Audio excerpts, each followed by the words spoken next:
Alright, hello everybody, it's me, Clock, and today we're back with 14 Days with You.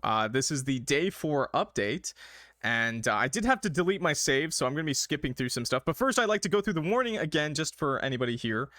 14 Days with You is a demo for an upcoming horror romance game, and is specifically created for those who are 18 or older. Minors are strictly prohibited from playing. This demo also involves strong language, sexual content, unsettling themes, mentions of death and murder, eye-straining text, screen shakes, and is intended for mature audiences only. Themes will get darker as more days are released. Viewer discretion is advised. Are you 18 or older? Yes, I am. Okay. Secondly, there we go. Like I said, I had to delete all my saves, so we're gonna start over from the beginning of the game. Enable streamer mode. Yes, so if you were hoping to see a PP, it's not gonna happen, okay? I'm not allowed to do that. They offer the option. I'm gonna pick streamer mode all the time. I have already played the spicy scenes in the original demos, in the original videos. I'll have those linked if you want to see a blurred version of it, okay? But moving on. No PP? What, you want? I mean, you know, okay.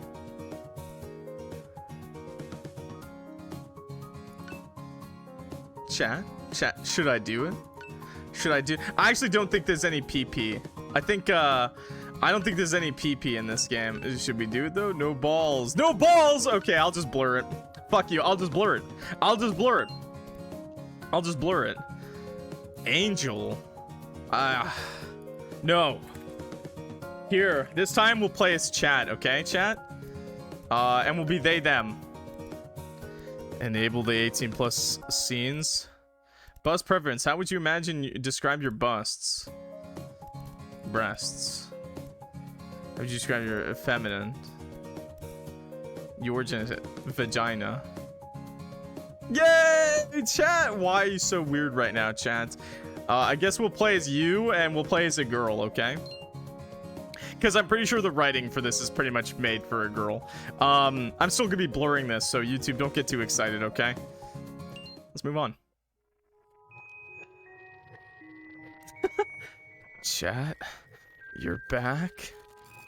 I can't wait to see you again, chat. So, okay, I'm just gonna be real with you. I'm gonna be skipping. So YouTube, when we get to let's save the game. I'm really hoping something happens. Oh, wait, what was the option? Did I want to get closer, or was I just curious about what that stranger was currently doing in my bed? How will you respond? Call out to him. Ren? Yeah, what's gonna happen? Oh, we'll kiss him? Sure. What's gonna happen if we kiss him? I want you too. 18 plus. I wonder how 18 plus that is. Oh, well. This is my first time as well. Oh my, really? Oh. Whoa! What did we just see?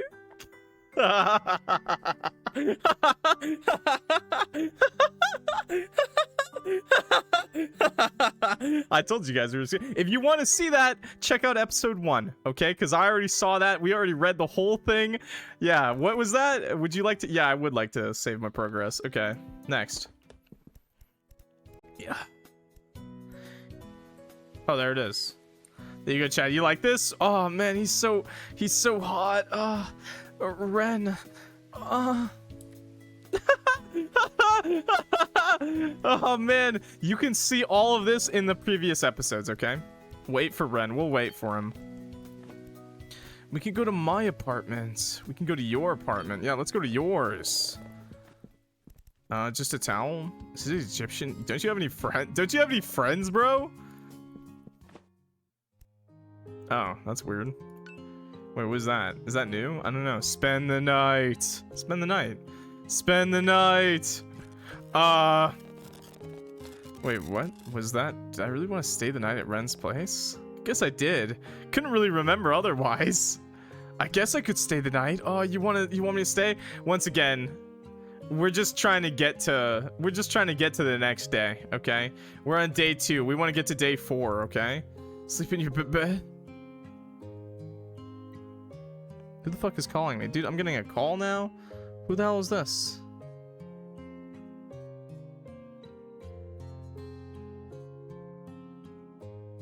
I'm not picking up. Sorry. I'm getting like a phone call. I don't know who that is. Sleep in your bed? I'm crushing on him. I think I like him. I think he's kind of creepy. I'm crushing on him. Oh my god. End of day 2! Yay! Would you like to save your progress? This place has its charms, you know? Thanks, Ren. Enjoying the food? Sit in his lap. 18 plus. You're going too fast, Clock. Because I'm just getting to day 4. I'm sorry. I've already played all of this. I have a video on YouTube for all of it. Sit in his lap. Sure. What's 18 plus about that? Wow, that was crazy. Sure. Don't skip! Don't skip! Clock, stop! Stop! Stop! Stop! Clock, stop! You guys are so fucking funny. Oh, dude. Oh, my lord, dude. Okay. We're done skipping, okay, chat? We're done skipping. YouTube? We're back, okay?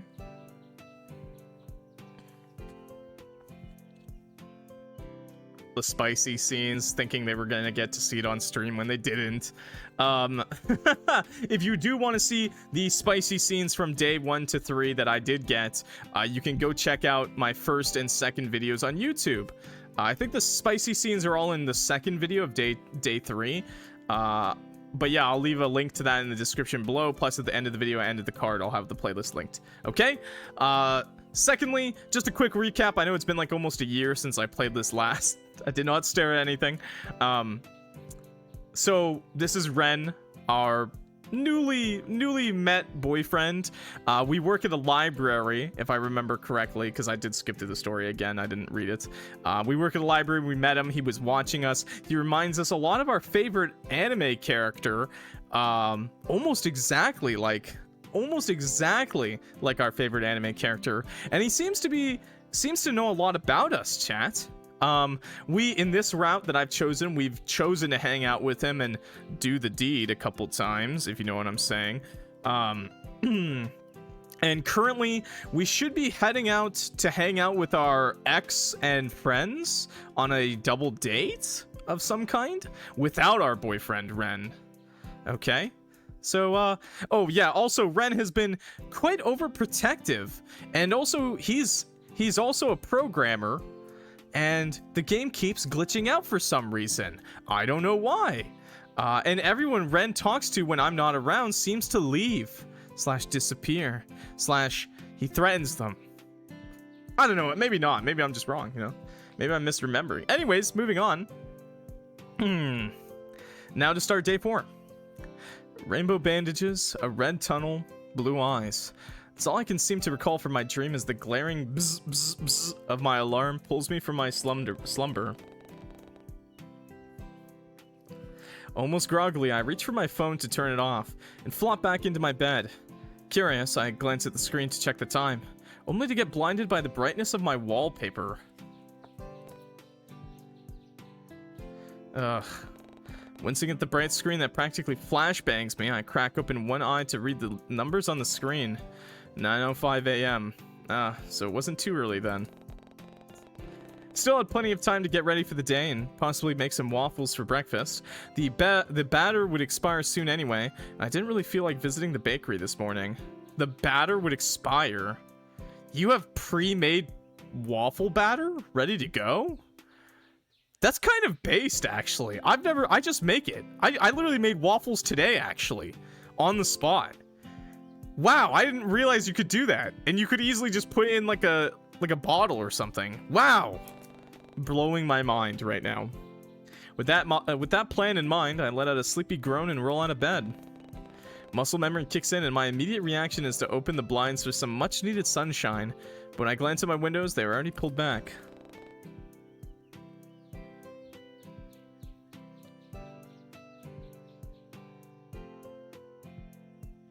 Wait, one second.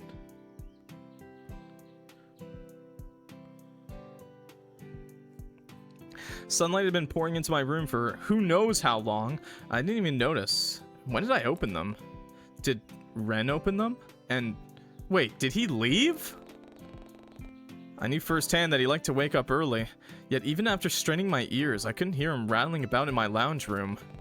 Admittedly, I thought Ren would have wanted to stay the night after I sat on his lap. The heat rushes to my face as I recall what we did last night. No, it wouldn't do me any good to think about that first thing in the morning. Yeah, I'm just writing down. Remember to pre-make pancake and waffle batter for breakfasts. I could always text Ren later, after all. It was still early. I didn't want to seem clingy. Sorry, Sorry, I've been busy lately. Would he even think I'm being clingy? Ugh, this is not what I needed to start my day with. I don't think Ren is ever gonna be unhappy with us being clingy. Deciding not to dwell on it for now, I stand up and gradually work out the kinks in my body. No way was I going to let this ruin the outing I had planned with Teo, Elanor, and Leon. Chat! It's a stretch check! In-game stretch check! Yeah! Yeah, the gifted sub! Wait, I actually needed this so bad?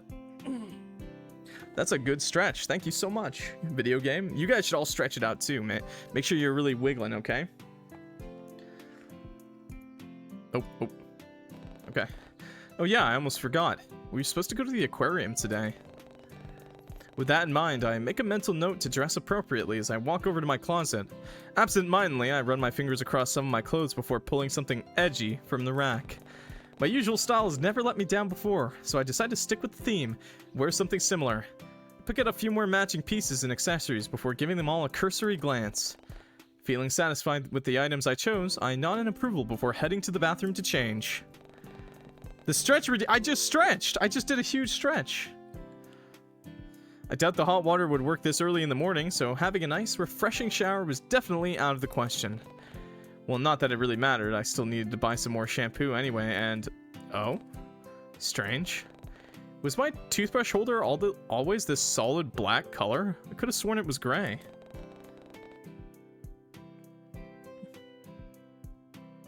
Picking it up from the shelf, I give it a glance over. The hardcore print was still there, yet it somehow felt heavier in my hands. It's got a hidden camera in there. But then again, I don't exactly go around meticulously measuring how heavy my items are in the first place.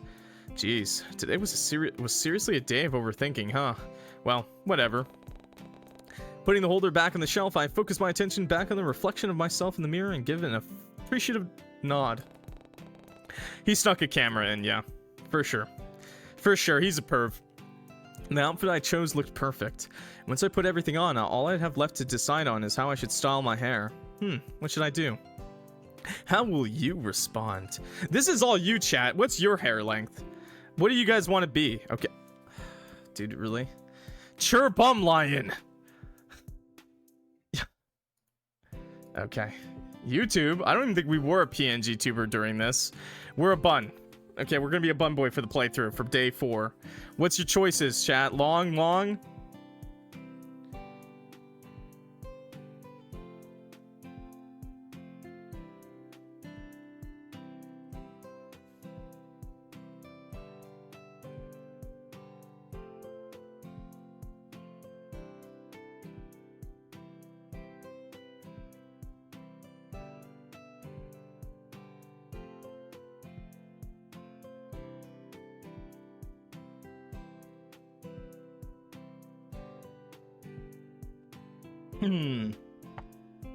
I see no hair bald. Excuse me. I think more long hair. Long or medium? Okay, people are changing their answers, you fuckers. I see you, worm. God, what a sheep. What a sheep. Okay, I'm going with medium. Straight hair, wavy hair, curly hair, coily hair, braided hair. I have locks. Okay, well, I'm just gonna do straight hair because I'm white. And I know chat is probably all of these things, so we'll just do straight. An idea comes to mind and I immediately set to work. Because I don't want to sift through like 16 choices. I'm sorry. Whatever choice, whatever hair you have, type of hair you have, I'm sure it's beautiful, chat, okay? I'm sure it's beautiful. An hour flies by and I've somehow managed to get dressed, style my hair, and finish breakfast in record time. Except bald. Your hair is not beautiful if you're bald. Because you don't got any. But you got a nice shiny head, and I want to kiss it. With nothing else left to do, I decide I might as well kill time in my entryway by picking out which shoes to wear. I'm launching the nukes. I said I would love you if you're bald. But just as I stop in front of my shoe rack, something near the front door catches my eye. A letter? Odd, my door doesn't have a letterbox, so I usually have to visit the front desk to collect my mail. That is, if Violet doesn't bring it up for me. So what was this doing here? Curiosity gets the better of me, and I find myself scooping up the letter and opening it. Inside was nothing more than a folded note written in red ink and... Was that a lock of dark blonde hair? What the... Did this belong to Kiara? A chill runs down my spine once I realize what exactly this item is. And I hesitantly scan the rest of the note for answers. It simply read, I think she might need a new lock as well, don't you think? And don't bother warning her about this. I'll know. What? Let's keep this between us, alright? It'll be our little secret. What the hell? Was this somehow tied to that asshole who broke into my apartment a few days ago? Or was it someone else entirely? Yeah, definitely that asshole. Definitely has nothing to do with our friend Ren, our new boyfriend. Though admittedly, whoever this stalker was, they were honestly doing a pretty bad job at making their intentions clear. I mean, what exactly were they trying to accomplish by doing this? They want me to stay away from Kiara as well? Or just keep silent? What did they get out of blackmailing me like this? And why target Kiara specifically? None of this made any sense. Maybe this is a completely different stalker though, chat. Maybe it's not Ren. Maybe I just have two stalkers. Maybe you're just that No, that's not true. My chat? Popular? That's funny. Good joke. And now that I give it more thought, I still wasn't sure what they wanted from me either. Why go through all this trouble in the first place? Wasn't like I was doing anything wrong. Kiara? I think Kiara's our friend slash worker. She's a girl. Yeah, I think. I think she's like a friend who went missing at work. Maybe moving back to the Bay wasn't a good idea after all.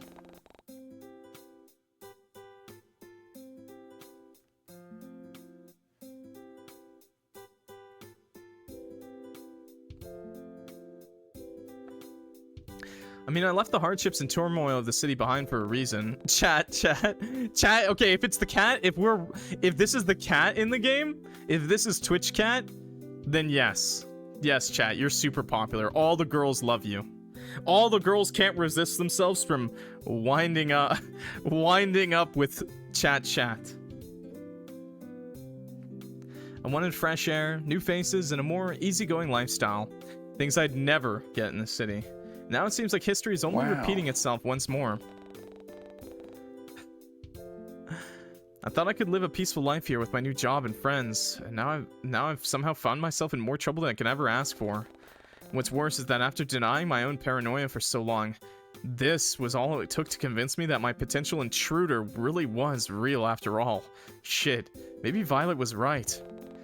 I remember brushing off her concerns because the idea of a stalker seemed so far-fetched to me, especially given Corlin Bay's innocuous reputation, but now, ugh. Admittedly, a big part of me wanted to see if Violet was still home, but another part kept me rooted in place. Would it be safe? What if the intruder was still lurking outside? Bzz, bzz. Ah. Suddenly, my phone goes off and scares the living daylights out of me. So much so that I end up dropping it on the hardwood floor and clambering to pick it back up in a panic. Shit. With shaking hands, I forgot looking for any dents and cracks in the screen as I try to discern the reason for the noise instead. I forgot. Haha. The letter T shows up where the caller ID should be, alongside a suggestive contact photo of someone's abs that I don't remember taking, which could only mean one thing. Teo was calling. It takes a few failed attempts, but I somehow managed to press the answer button and respond with a shaky tone. Hello? He's just got a picture of man tits.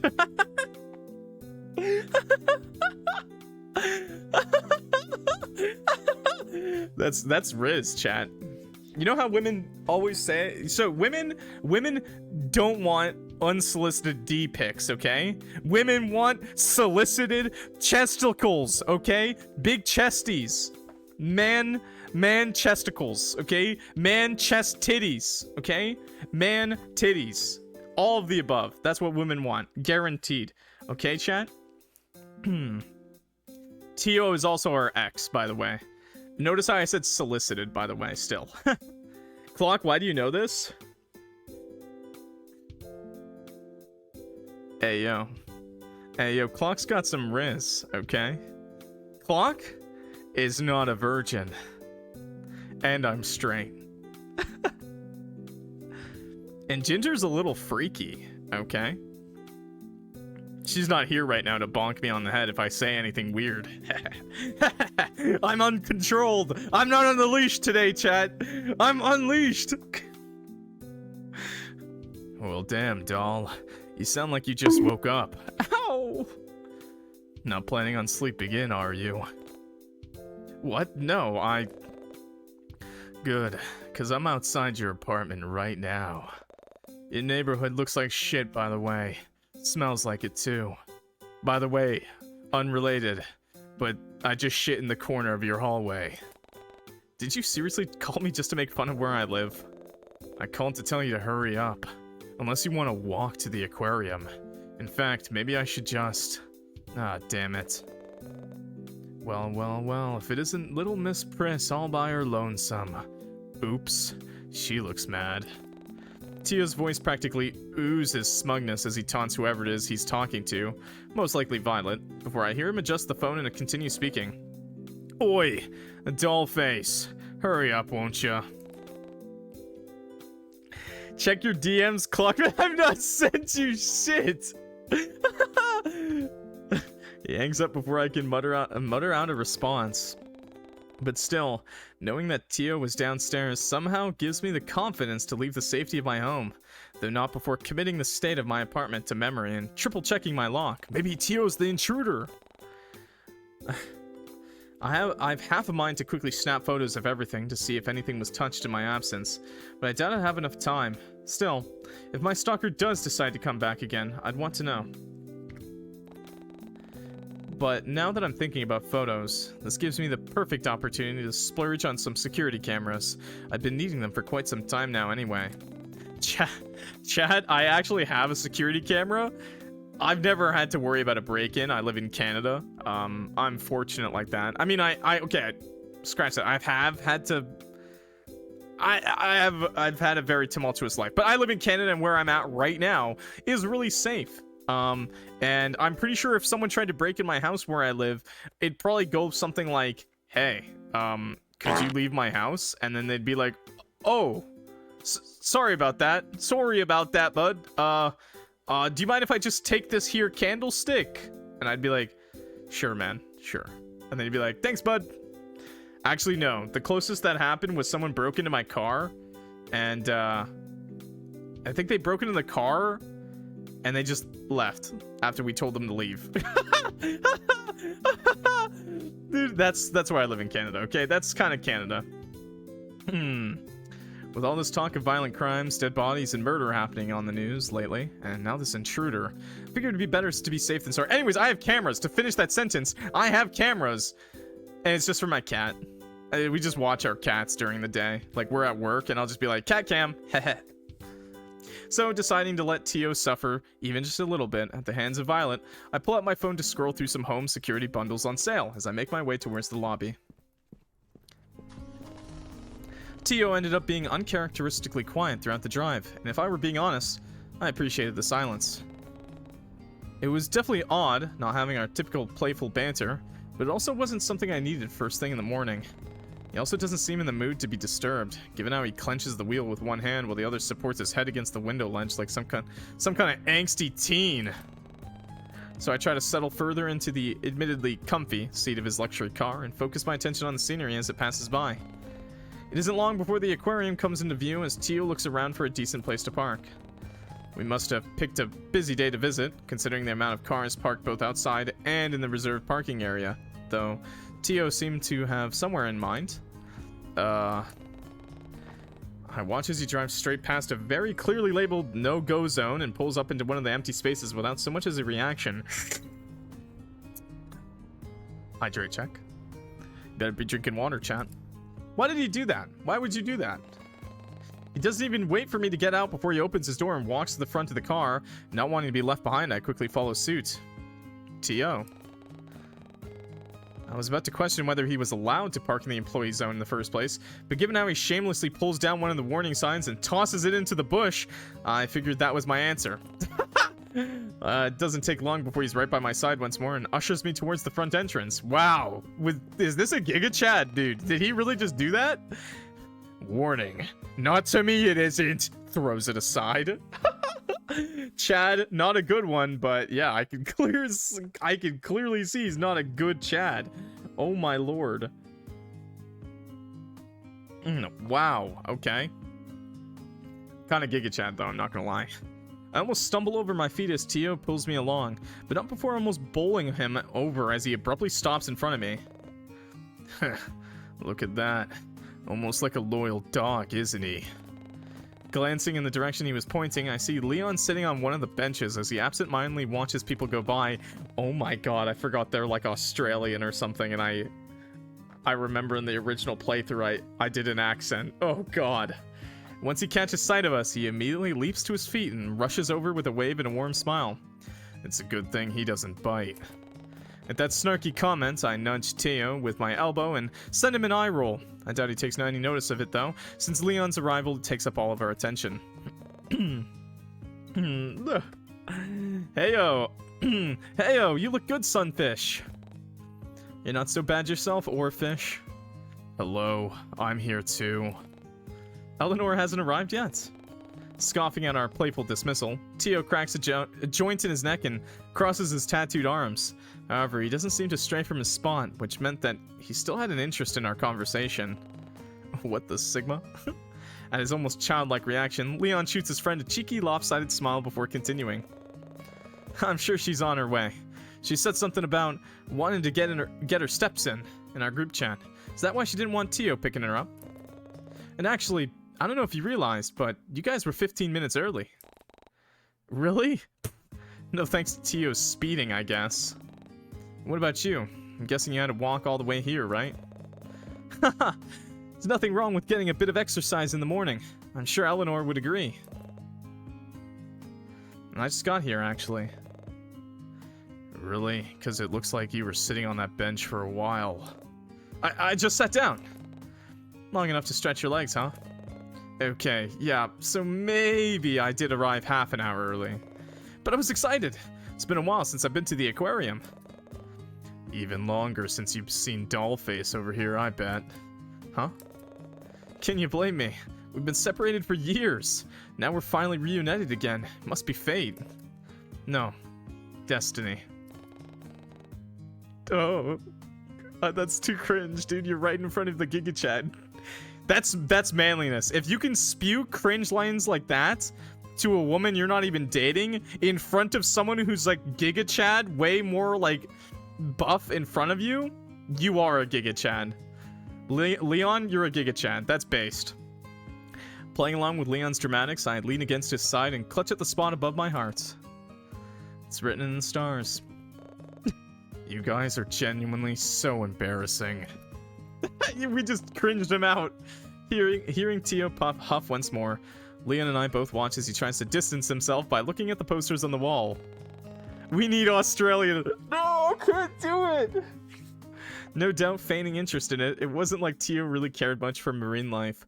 All his world revolved around was wealth and luxury, giant tech companies, and probably starting fires. Yeah, definitely starting fires. Arson-based! Though, for a guy who spent most of his time in the shadow of his father's legacy, I had to hand it to him.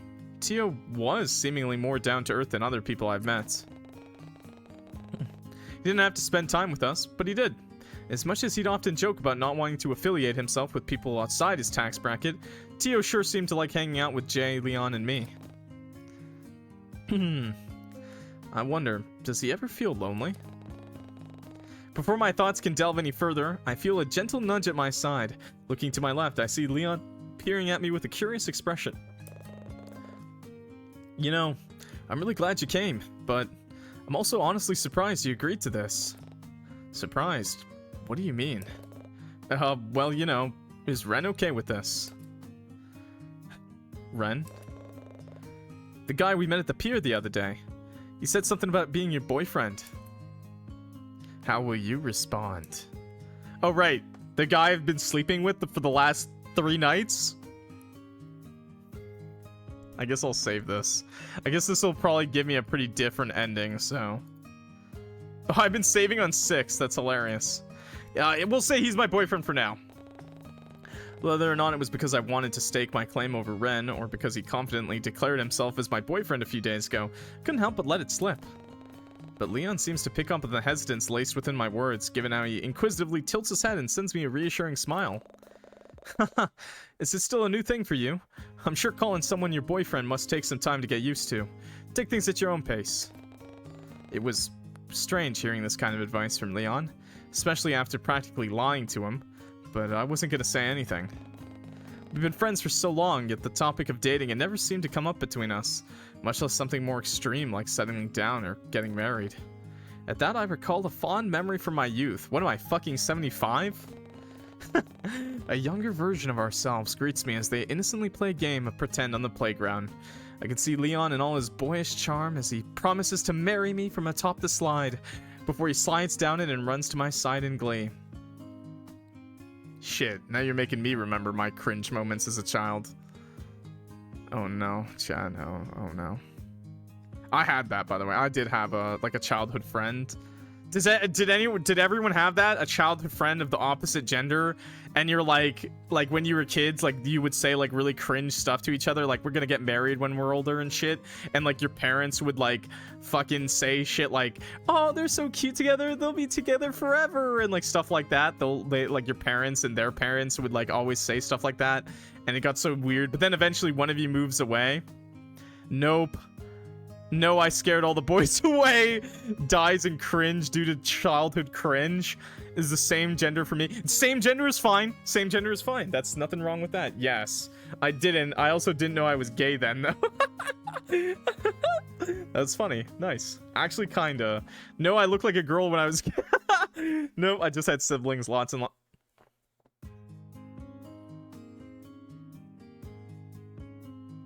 Alabama? Question mark? I had a childhood friend and we got married in a dumpster. Nice! That's the way to go. I'm sorry if I'm saying something not relatable, by the way. I thought it was very relatable. In my case, I just moved away. So, in my case, I just moved away, chat, and I never saw her again until we were both like 18. And we were like, hey! This is really awkward. Don't say anything. Then we both agreed not to say anything weird we did as children. A younger version of ourselves greets me as they innocently play a game of pretend on the playground. I can see Leon in all his boyish charm as he promises to marry me from the top of the slide, before he slides down it and runs to my side in glee. He seems all too happy to run circles around me while he shouts to the skies about protecting me from bad guys, yet something else was missing from the scene. Something I couldn't fully remember. What was it? As long as he's chill with this, yeah? I wouldn't want any misunderstandings to happen. Great, I had been spacing out again. Not wanting to offend Leon with my silence, I try to make sense of his words before coming up with a sufficient response of my own. Oh, yeah, he's fine with it. Probably. Besides, I only agreed to this outing because Elanor genuinely seems like she wanted to go. And it's not like this is a date anyway, so... Hey, don't sweat it, chat. And no need to explain yourself either. I get what you're saying. I'm sure everything... Leon cuts himself off when he notices something behind me. And when I turn around to look, I see Elanor running up to the group with a flushed expression on her face.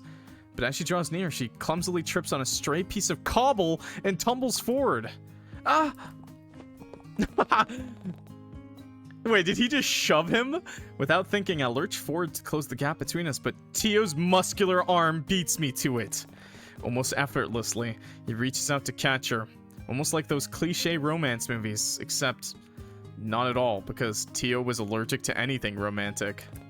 A fact that's emphasized by the look of pure disdain on his face as he pulls my coworker to her feet. He's like, this dumbass bimbo. Elanor seems to be blissfully enjoying every moment of it, though, seeing as she practically clutches onto his bicep while looking up with wide, sparkling eyes. In fact, I doubt she was even aware of our presence with how she stays rooted in Teo's awkward embrace. Looks like she really fell for him, huh? You're as bad as Jay with those puns. Haha, he's rubbing off on me. Come on, let's go see if she's okay. As it turns out, Elanor really was okay, being cradled inside the arms of Teo. This is quite literally that moment where, like, the guy's trying to win his ex back, but he's just winning the new girl over way more.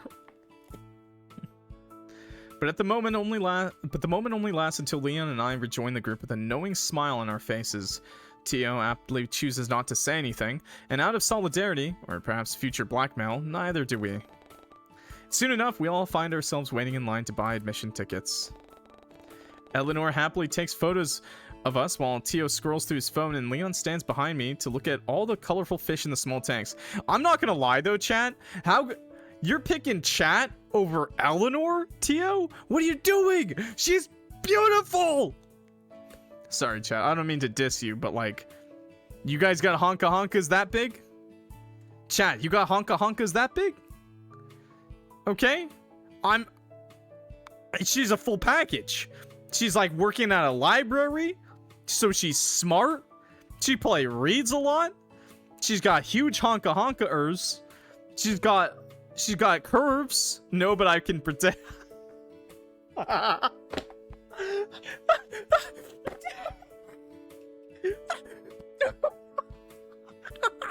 I'm so sorry. I'm sorry. Okay, never mind. I'll shut up. I'm so sorry, chat. I didn't mean for... I thought someone was gonna just say, hell yeah, I do. Okay.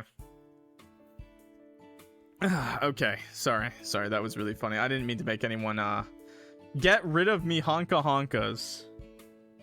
Excuse me? I don't want them. Excuse me? I don't want to suck on them. Why would you say that? Ask Geb. Elanor happily takes photos of us while Teo scrolls through his phone, and Leon stands beside me to look at all the colorful fish in the small tanks. Damn, chat's just showing off. Chat's just like, we've got bigger honka honka-ers. Damn. Booba. This is all rather exciting, don't you think? Really? It's just fish. Shut the fuck up, Teo. I love the aquarium. Oi, come on, mate. Come on, mate. Show a bit more enthusiasm, yeah? Okay, I'm not gonna do that ever again. I'm never gonna do that again, so... Ugh. If you love him that much, wait till you find out what's at the beach. I want to apologize in advance for him. No, it's fine. I'm sure Teo has other interests that excite him. Fish just aren't particularly one of them. Do it. No, Clock killed me. Good. Also, I don't want to do the Australian voice. I can't do it. Want to know what makes me excited? Leon and I both share a look before rolling our eyes. Breaking taillights and slashing tires. Wait, slashing tires? Isn't that illegal? Probably. Oh. I'm just messing with you, princess. Loosen up a little. All too quickly, the lighthearted mood gets replaced with something serious as Leon's phone starts buzzing. Recognition flashes across my childhood's friend's face as he looks at the screen, before he awkwardly scratches at the back of his neck and points towards the entrance with his thumb. Sorry, guys. Give me a sec. Rizzlers. Elanor is so cute, she is. Without waiting for a response, Leon makes a beeline for the front door. After a few seconds, I see his figure emerge from outside the large windows, pacing back and forth on the sidewalk as he talks to someone on the phone. Judging by the solemn expression on his face, I can only guess that the call isn't a good one. I just hope everything is alright. Too caught up in Leon's shift in demeanor, I barely notice how Eleanor's hand gently pushes Teo and I forward so they can speak to the clerk at the front desk. Broad, tattooed shoulders now block my view from the window, which causes me to shift my attention back to the present. But Teo doesn't seem to notice my lack of focus, or perhaps he just doesn't care, as he pulls out a black card from his wallet and leans over to me to hand it to the woman behind the counter. He could have gone without the nonchalant, smug look on his face, but I wasn't about to say anything when he was literally about to pay for my admission fee. Yeah, let him pay for it! Before I could begrudgingly thank him, Eleanor's excited voice cuts me off. Ooh, do you suppose there'll be shows today as well? I saw some advertised outside. Oh yeah, I wasn't paying much attention to them. I hope there'll be penguins. Perhaps Leon would enjoy them. What about me? You, I don't suppose you like sharks. I can hear the clerk chime in with information on the latest hotspots and what shows we're playing, but I shut it all out when I noticed Leon standing idly near the doorway, still sporting that concerned look on his face. Yo, okay, Okay, chat, it's already pretty known. I'm in Canada, Toronto, blah, blah, blah. There's one aquarium. There's like a big aquarium in Toronto called Ripley's Aquarium. We don't got no shows at Ripley's Aquarium, bro. We do have the cool, like, elevator tunnel with, like, the water, the aquarium, like, overhead. That's really cool. I love it. I love Ripley's Aquarium, don't get me wrong. But you got shows and penguins at your aquarium? What the fuck? I don't got none of that shit. What is this? Bullshit. I swear to God, I'm getting scammed. There is sharks, though, at the Ripley's Aquarium in Toronto, and I love going to see them. It's awesome. I can hear the clerk chime in with, okay. Without missing a beat, I make my way over to his side and spare him an empathetic glance. I'm real sorry about all that, chat. But something's come up involving my mom at the hospital. Oh no, is everything okay? Yeah, no, mom's fine. It's just some important paperwork I need to fill out on her behalf. You know, since Dad is still working abroad and all. I'm so sorry, but I really gotta go. I'll try to come back as soon as I'm... Hey, don't sweat it, Leon. Focus on your mother first. And I miss the way his entire demeanor softens at my concern. Leon looks as though he wants to say something serious, but holds himself back at the very last second. Ren killed his mom! No! As if to compensate, I end up filling the silence instead.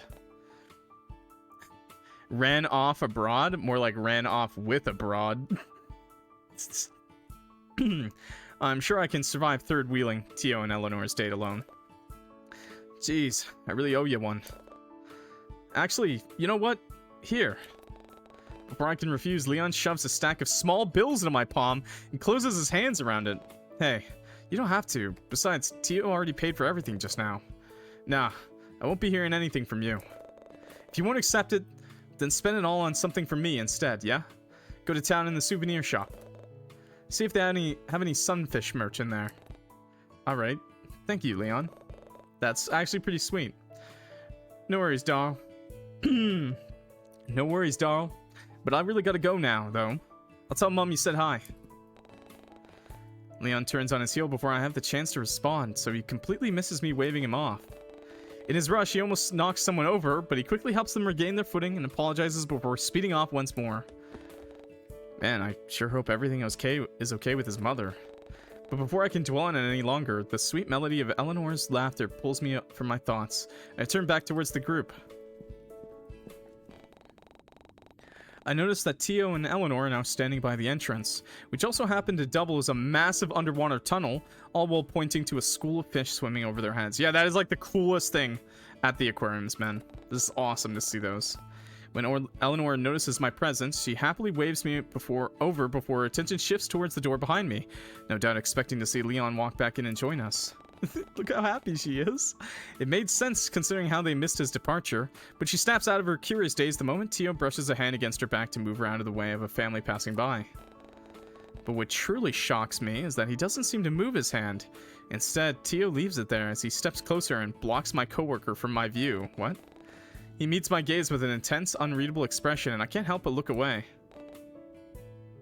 Hey, yo, what? Does he want it? He's like, Teo's just like, threesome. Now. What was that all about? Suddenly, the moment felt too personal for my liking. Almost as if I shouldn't be looking at something so intimate. No, he's probably like, leave. Just leave the date. No third wheeling. Turning away, I decided to channel my interest into picking out a roadmap from the brochure stand instead. If Teo and Elanor were planning on getting cozy with each other, I needed to plan my escape route. Yeah, I would just be like, hey guys, bye. Before I move away, I noticed a lone aquarium tank off to the side. I would probably just, like, go on my own. Like, through the aquarium, just walk around on my own. It was far enough from the eyes of the people still waiting in the queue, but still close enough to the entrance to entice any passersby to come in and take a look. Inside were countless amounts of colorful fish, coral, and other sea crustaceans. Couldn't help but look in awe of some of the bright marine life as they float about in the water. If only Leon could join us. You could almost hear his laughter at some of the sunfish-like creatures that swim by. Keeping the rest of the group in sight, I stray slightly to the right for a better vantage point. A group of neon tetrafish zip past, and my eyes follow them as they swim around. They easily stand out against the bright orange and green corals, and especially the pink and blue. Wait, pink and blue? Guess who's here? Ah! Ah! It's your favorite stalker! Ah! Hey Ren, what's up? I knew you'd be here. Yo, what happened to your hand, bro? Excuse me, were you feeding the fish barehanded? Feeding the sharks barehanded, brother? What? Peering close to the glass, I catch sight of a familiar face on the other side of the tank. Hey. Ren doesn't seem to notice me yet. Seemingly far too entranced by the brightly colored creatures as they swim. Oh, he's noticed you. His soft eyes follow some of the smaller fish as they dart across the tank, before swapping over to the group of guppies swimming past. Suddenly, our eyes meet the moment the fish split up, and I watch as Ren's expression morphs from some surprise into a sickeningly sweet look. He tries to say something, but his words come out inaudible due to the glass separating us. As if realizing, Ren instead points to one of the fish off to the side before resting his hand on the glass and mouthing something. Still can't fully understand what he was trying to say. That is, until my eyes land on what he was pointing at, catching me off guard. I watch in awe as a lone fish swims between us and captures both of our attention. Was that an angelfish? Wait, yeah, that's his nickname. Yeah, no matter what, that's the nickname. The fond memory from our time at the pier comes to mind, and I find myself thinking back to when Ren affectionately gave me that nickname. And had I known any better, I would have assumed that he was thinking about the same thing, given the way his eyes crinkle and soften as the fish's scales shimmer underneath the artificial light.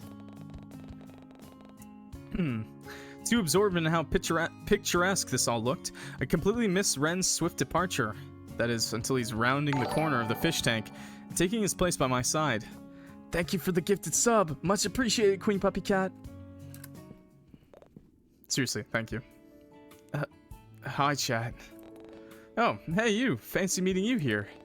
First thing I notice is how Ren is tugging at his sleeves again, though he doesn't seem to shy away from my close proximity, nor seem to mind it as much. Those fish were pretty neat, huh? Yeah, I couldn't take my eyes off of them. Hey, did you spot the angelfish swimming by? How will you respond? Okay, well, I was busy looking at the sunfish. The what? Clownfish? I did. It was so captivating. I was staring at the sharks.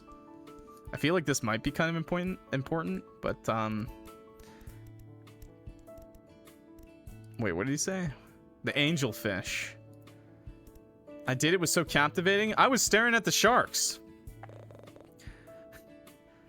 Sharks, huh? They did look kind of cool, didn't they? Oh, a shark enthusiast, are we? Haha, no, they're a bit too scary for my liking. Plus, I don't think Haruko likes them all that much either. Say, have you seen the latest episode of Attack on Titan yet? Haruko finally... AOG yet? Haruko finally visits the sea for the first time. Ren, don't spoil it. I was gonna watch it later when I have some free time. Oh, sorry. You're not really missing out on much, though. It's another one of those boring beach episodes, but I wouldn't mind watching it again. I see. In that case, maybe we could watch it together sometime. Took a sleeping pill, still can't sleep. Oh, okay. Come over here, Ghost. Come here. Let me just... Come on. Ah!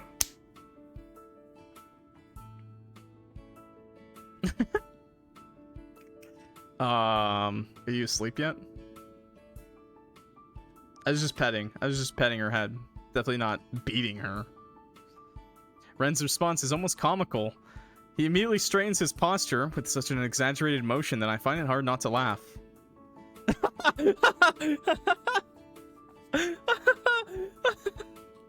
The sad face is...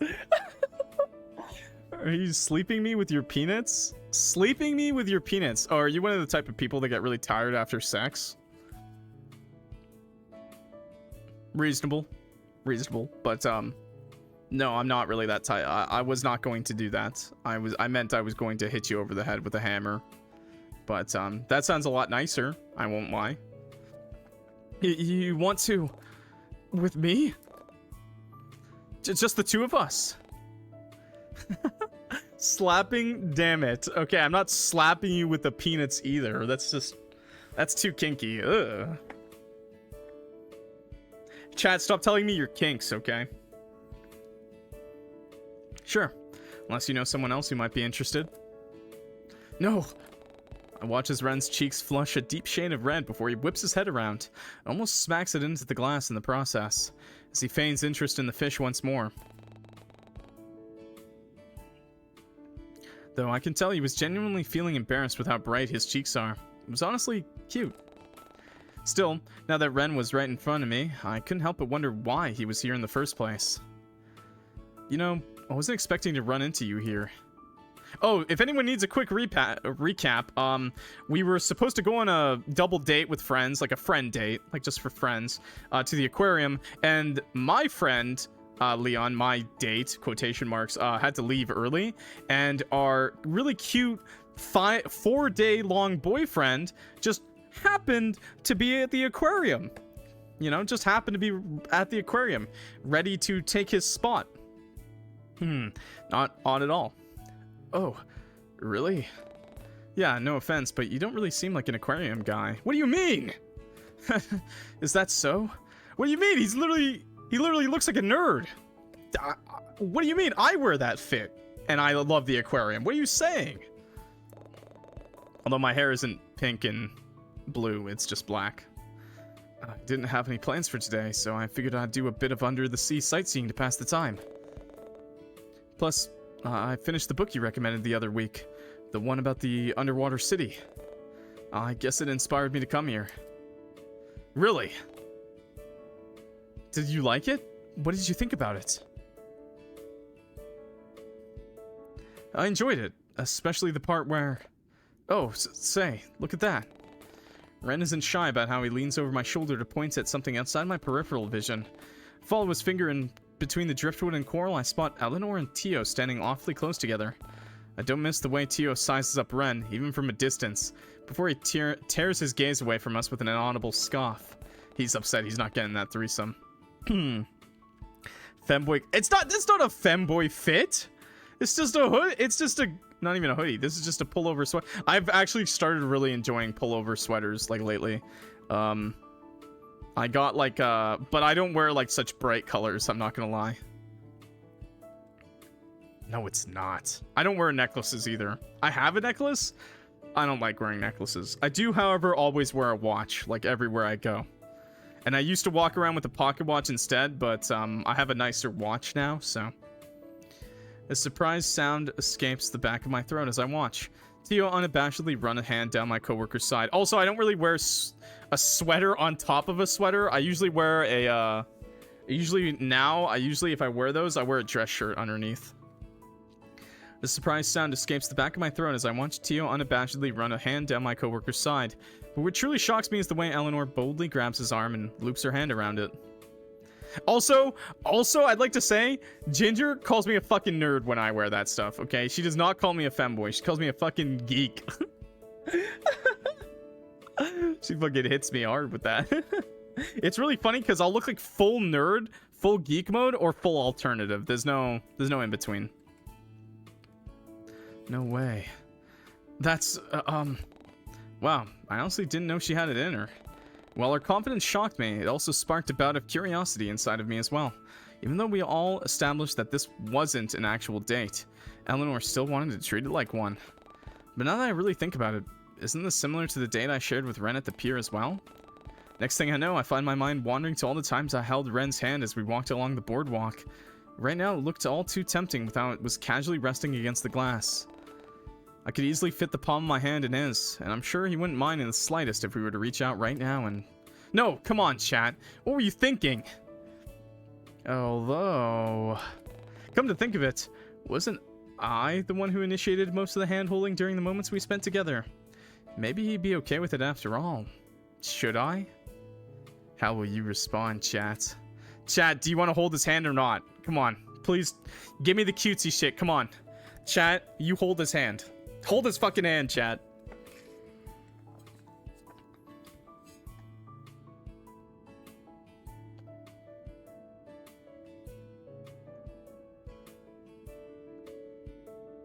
Hand away, give hand, hand.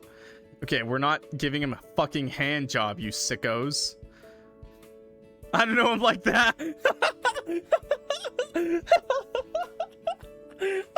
Queen Puppy Cat, you got me fucking dead. We're gonna hold his hand because the rest of chat really wants that, okay? Before I can talk myself out of it, I reach out and slip my fingers between Ren's palm and the glass of the tank. His skin feels uncharacteristically coarse and rough against my own, but before I can question it, I brush against something cold and metallic instead. Daring a curious peek, I look down and notice a golden ring on one of his fingers. In fact, it appeared to look vaguely similar to the one around his neck, but as soon as I open my mouth to ask, Ren casually slips his finger between my own to entwine them. He gives me a soft smile, and almost as if he knew this was going to happen, before Eleanor's voice pulls me back to the present. Chat, there you are.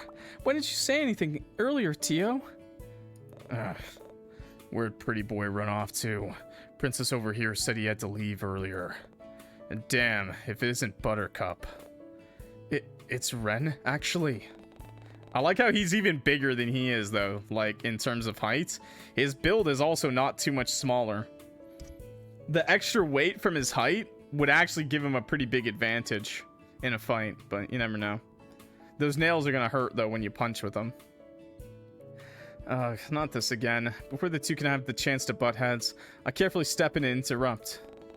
Yeah, we've given way too much sex to Ren when he hasn't even taken us out to dinner yet. That is true, chat. That is true. Chat, I'm not gonna lie. This playthrough, you're kind of loose. I'm not gonna lie, chat. You're a little easy, okay? He hasn't even taken you out to dinner. Have some self-respect, okay, chat? You better hope he puts a ring on you real quick at the way we're going. Something came up at the hospital, so Leon had to go. Oh dear, I hope everything is okay. He assured me that everything's fine, so I wouldn't stress too much about it. I watch as Elanor shuffles on her feet in contemplation before noticing the item still grasped carefully in her hands. More like have some self-hate. Fryman, what? That's a relief, but oh, what do you suppose we should do with his ticket then? Shall I ask for a refund? It's fine. That's like loose change to me. I'll make it back in 45 seconds. How rich are you, bro? What? You're like the rich... I know they said you were rich. 46 seconds? What? Brother, what do you do for a job? Bro? Aquarium ticket? That's like probably like 50 bucks. What? You make over 50? What are you, Elon Musk? What? Still, we shouldn't let it go to waste. Oh, I know. Eleanor's expression shifts from revelation to something more cheeky as she turns to me with a small knowing grin. She leans close enough to whisper, but doesn't seem all that quiet about it. Here, why don't we give the tickets to your lover boy? Lover boy? You've got to be joking. Should I tell you all about how our lovely chat has a secret admirer and how he often rents out their books from the Elanor, I feel like I'm missing some context here. Almost hastily, I snatch the ticket from Eleanor's hands and usher Ren inside the tunnel, away from my gossipy coworker and Teo's smug grin. I really like the transition. I don't know if that was in the first couple of demos of the game, but this one, it's really nice, the transition. I like it. I hardly notice the time passing with all the fun I'm having, and before I know it, almost 2 hours go by in a blur. I'd initially been so fixated on being a third wheel that I completely forgot about the exciting things people could do at the aquarium. Elanor seemed all too happy to snap pictures of everything, ranging from Ren and I petting some stingrays. I love petting the stingrays! Teo getting splashed by a seal, and all the giant sea creatures that swam around in the overhead tanks. Wait, that's awesome. Also, thank you for another gifted sub! Queen Puppy Cat! You're awesome! By the time I noticed my feet starting to hurt, we had all made it to the small food court conveniently placed at the end of the main attractions. Elanor used this as an opportunity to use the restroom, while Teo wandered off to who knows where, so Ren and I were left to look for a place for us all to sit down and rest. Who knows where, chat? He's in the washroom. They're getting freaky in there. I know how this goes. I've seen this many a time. It's... No one else is entering that bathroom right now. But we didn't get far before the light sounds of footsteps drew closer once more. Chat, Ren, there you are. Sorry for the wait. I ran into Teo earlier while he was talking to one of the tour guides. Sure.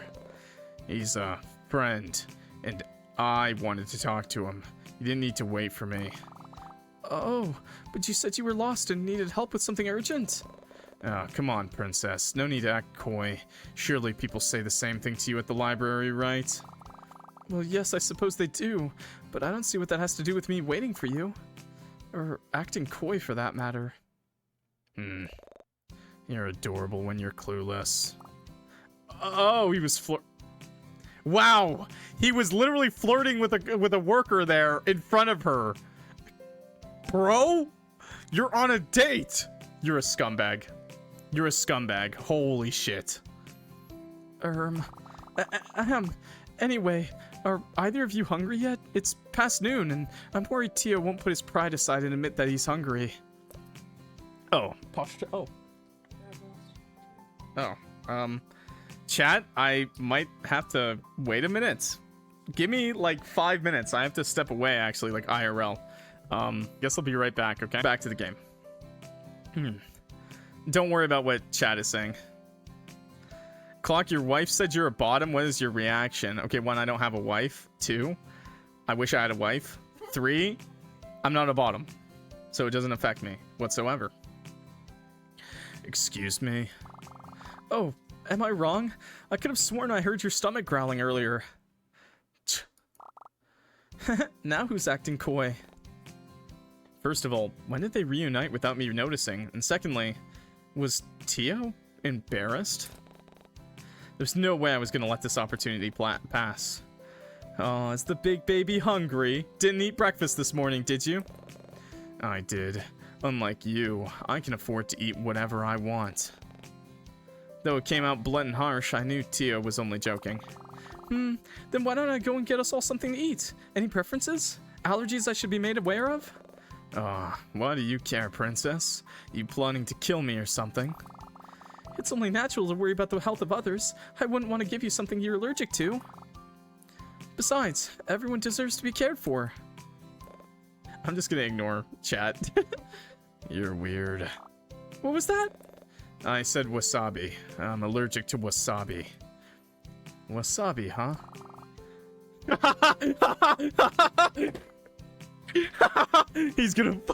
You're gonna find some wasabi in your fucking food, bro. Oh my god. Do you think they have any scones? I've been having a really bad craving for it recently.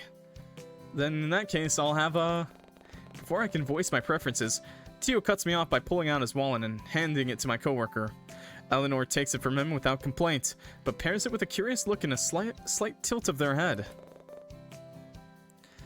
Get whatever. I need to have a word with Dollface over there.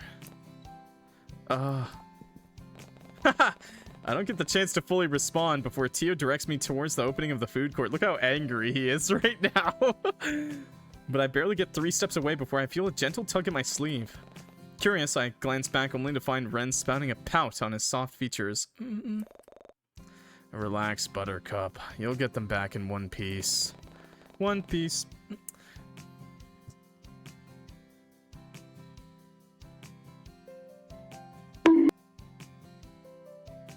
Oh my god, please. Please. Oh, IRL shit. God, he will not let me off the hook, man. His instructor came back for some extra... God damn it, dude. I do not... His name is Sal. He is not... I'm not interested. I got some Sal lore today. Like... I'll play Belly. Oh, we got... Ginger's gonna tell me some Sal lore. Sal looks exactly like his name sounds, okay? He's a Sal. Well, okay, he's an Indian Sal. No, he's not. He's like an Indian Sal, okay? But he'd still look exactly like you'd imagine a Sal, okay? If he was Indian. Alright? He's a nice guy, but... No, I'm not interested in him like that, okay? YouTube? If you heard any of that, and I was too lazy to edit that out, don't worry about it. Now that I think about it, it was kind of out of the blue for Teo to be acting like this. I mean, since when did he ever want to talk about something serious?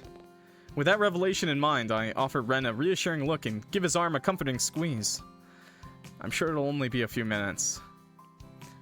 Oh. His eyes flicker between me and Teo a few times before it lands on my hand, still resting on his arm. And he lets out an inaudible sigh. Okay. I'll wait for you here. No. Stay where Princess can see you. Unless you wanted to freak out and think we ditched. Her name is Elanor, you know. Wow. Amazing. Whatever. Come on. Let's go. Without another word, Teo nudges me in the right direction, leaving Ren all alone and confused. I actually really like this route, by the way. This has been fun. As much as I've had to cut it. Following closely behind, Teo leads me to a quiet corner near the food court before turning around and boxing me in with his large arms. He casually leans his weight to one side before finally speaking. Hey, so I've got this fun idea. Seriously? I thought you wanted to talk about something urgent. Damn, could you be a little less loud about it? And as a matter of fact, yes, I do. No, you always say, I've got an idea, and it turns out to be something illegal, like trespassing or vandalism. Isn't that the whole point of an idea? He was not serious. We are not about to discuss the logistics behind... Look, it's serious. I need you to help me make Ellie or whatever jealous. She's getting a bit too clingy for my taste. And it might even get Buttercup to tease up on all that juvenile puppy love shit. You're right, I do need to hydrate. Thank you. Everybody, take a sip of water. It's good stuff. We love water, chat. Also, a posture check? Oh, sweet. Sit up straight, motherfuckers. She's getting a bit too clingy for my taste. And it might even get Buttercup to ease up on all that juvenile puppy love shit. You seriously don't think he's being too clingy? He practically glued himself to your side the entire day. What? Don't you think that's kind of a roundabout idea? How would this even benefit? Trust me, this is for my own benefit, not yours. Little Miss Princess over there is treating me like I'm a damn child who needs to be supervised all the time. And I can't even tell if she's interested in me or not. Plus, you're not exactly No, never mind. Either my idea works out and this gathering gets more interesting, or she realizes I'm not the type to be babied and backs off. Well, I had to jump through hoops and hurdles to understand it. Teo did have a point, but everything about his idea still felt wrong. Regardless if I agree or not, if Elanor saw us flirting, wouldn't she just assume that you're not interested in her at all? Besides, I'd never betray her like that. Who said anything about flirting? Shit, you really are into me, yeah. You really are into me, aren't ya? Can't say I'm flattered, doll. What is wrong with you? Excuse me. Oh, excuse me! All I was gonna do was ignore her for a bit. Make them think you're more entertaining or something. I mean, it almost worked with that tour guide from earlier. But if you want to cling to my arm too, by all means, gorgeous, go ahead. You're so insufferable. So is it a yes or a no? I still don't know what you want me to do exactly. Teo's gaze shifts to something behind me before a light ignites in his eyes as he sends me a sly smirk. Just follow my lead. Ugh. I don't want to. Ugh. I barely have any time to process his words before Teo places a hand on the small of my back and pulls me closer to his side. His voice is louder than usual, and it's then when I notice Elanor and Ren slowly coming into view. See that storeroom over there? Looks like it's unlocked. Wanna go? Check it out.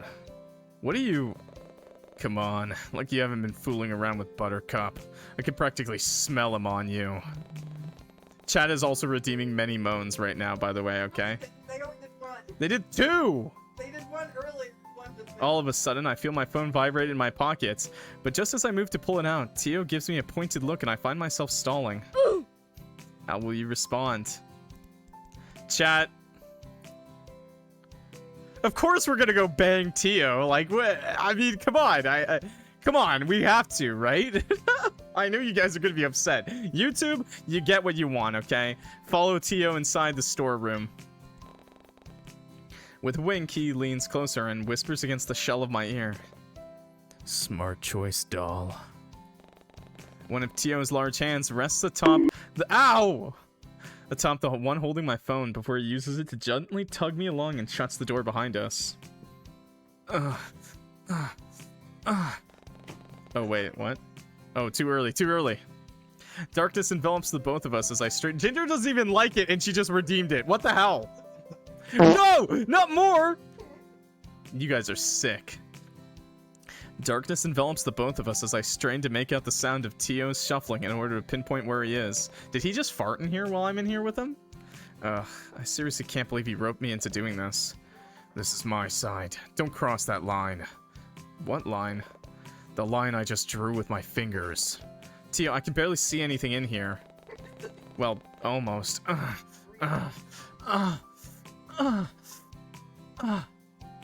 Well, almost. Even in the corner. Why? There's like 17 moans! You guys are sick. You guys are sick. You're disgusting. You're making him moan. You're making me moan while he farts. I hate you all. Even in my corner of the dark room, I can still make out the faint shape of boxes on the shelves, alongside a dirty mop and cleaning supplies that Teo made sure to put me near. Shit, I hope I wasn't standing in anything. I'm gonna get fucking banned from Twitch, chat. You're sick. But just as I pull out my phone to use the flashlight and check, bright overhead lights flood the confined spaces. Ren and Eleanor's concerned faces appear from behind the door.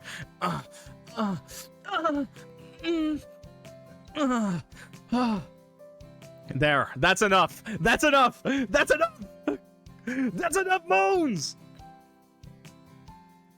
You're sick. You're sickos. Stretch. Oh, okay. Stretch checks.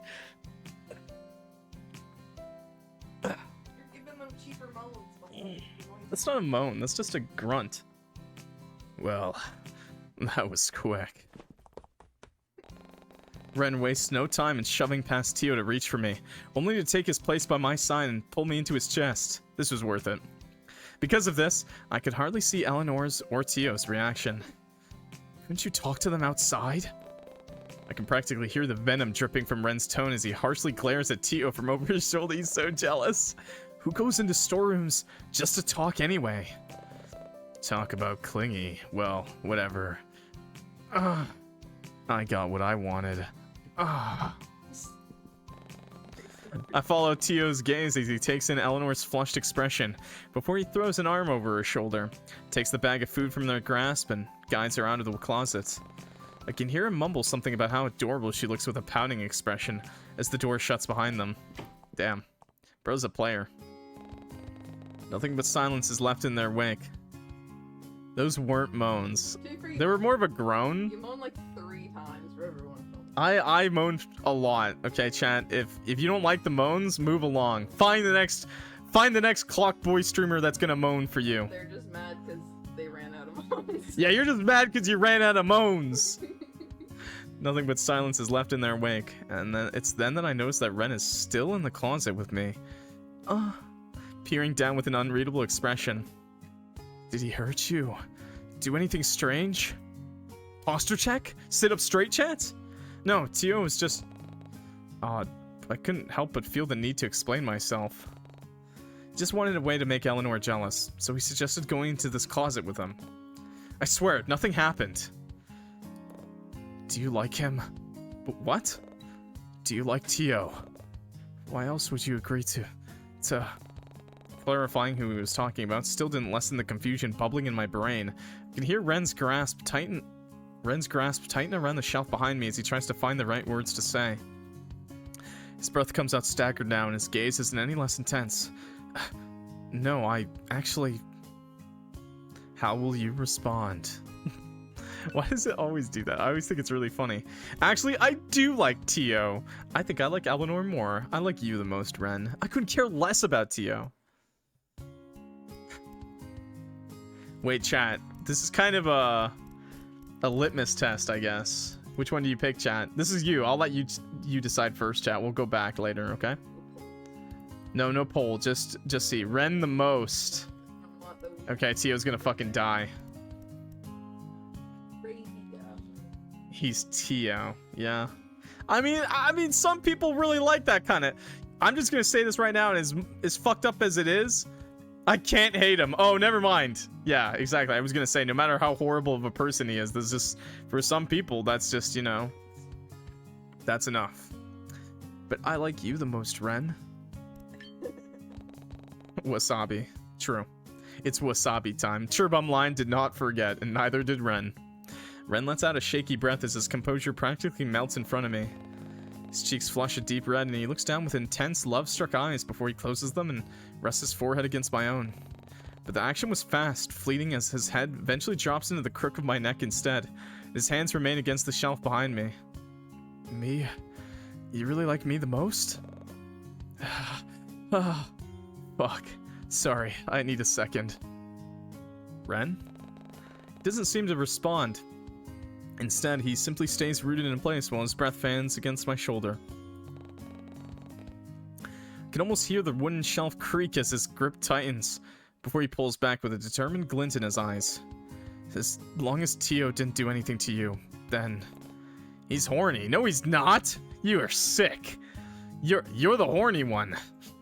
And if he did... I'd kill him. It was like the room got cold all of a sudden. There's an unsettling look on Ren's face before it quickly morphs into his usual soft expression. Was I just imagining things? Just kidding. Something tells me he wasn't really joking around. Angel? Are you okay? Was that really Ren just now? How will you respond? Encourage his dark behavior! You know I'm gonna encourage it! I'm gonna encourage it. This is a really long-ass visual. Yeah, it's only this is only day 4. They've only gotten to day 4, but yeah. Don't worry, chat. I know, encourage. Don't worry. You know what? Maybe you should have. Can't really stand people who do whatever they please for their own selfish reasons. I glare at the floor as I recount how Teo had been treating me lately, like it was something expendable to throw away once he had his fun. Besides, wasn't that what he essentially did? Once Elanor came in, he didn't look twice before leaving with her. You'd be okay with that? With Teo dead? Yes. Really? You sure? I'm sure. He stares at me with wide eyes, and it almost makes me regret saying anything in the first place. I didn't really know what just came over me, but still. Some decrepit and morbid part of me genuinely did believe that Teo would have been better off at the bottom of Lake Blue Moss. Never really let it go of me. I never let it get to me, but I've honestly had it up to here with people like him. These hedonistic individuals who only care about themselves and never the well-being of those around them. Perhaps it was why I moved away from the city in the first place, to escape people like Teo. In some messed up way, at least, it brought me closer to someone as understanding and considering as Ren. Speaking of, I dare a glance towards my pink-haired companion, only to find him staring back at me with a soft smile. He leans in close this time, as if he wanted to whisper something for only me to hear. Well, if I ever need to hide a body, I'll know who to call now. No way you're getting me involved with your crimes. No, but I think it's a genius idea. They'd never suspect the cute librarian. Good save, Ren. Good save. Now that the mood has lightened, I give Ren a playful shove and roll my eyes. Well, now that that's all sorted, I think we should leave this dingy storage closet by now, don't you? I mean, we've been in here for a while. And Nori has our food. I suppose we should leave, but I guess there's something sort of comforting about this closet. Or maybe it's just you. Huh? Being this close to you, I like it. Where was this coming from? Suddenly, I can hear Ren's arm shift from beside me and move towards my face instead. His fingertips hover close to my cheek. For a brief moment, I almost find myself wanting to lean into his touch to feel his warmth. But he pulls away at the very last second, and instead rests his hands by his side once more. Ren? I don't want to be a hypocrite. Nice, good guy Ren. Sends me yet another soft smile before stepping back and awkwardly tugging on the end of his sleeve. A hypocrite? What did he mean by that? Confused, I press him for answers. What do you mean? I came in here thinking Teo was putting moves on you to get a rise out of me.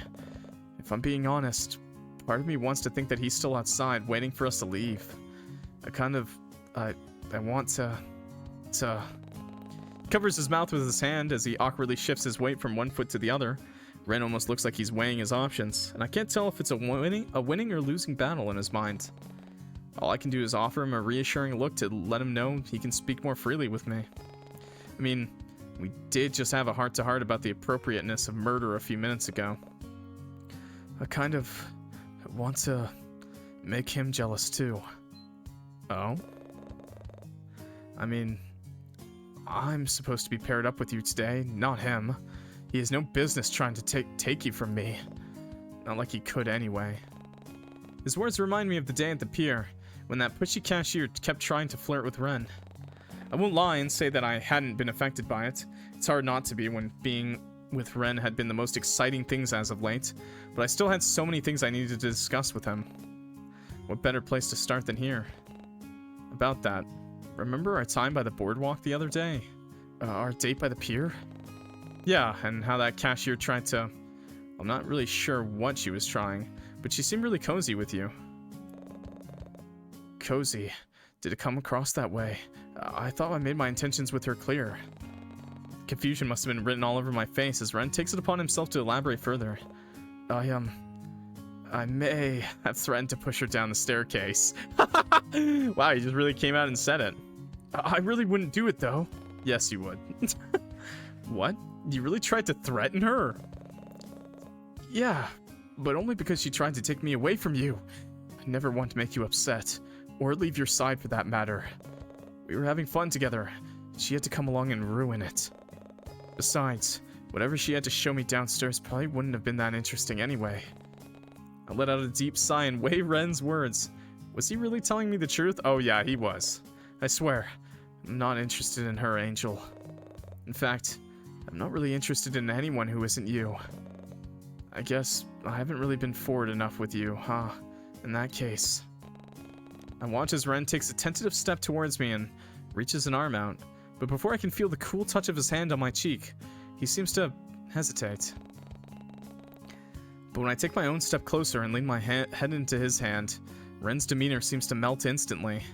He sends me a soft smile before fully committing to cupping my cheek. Believe me when I say my only interest is in you, chat. No one could possibly sway me from you. I'm yours completely.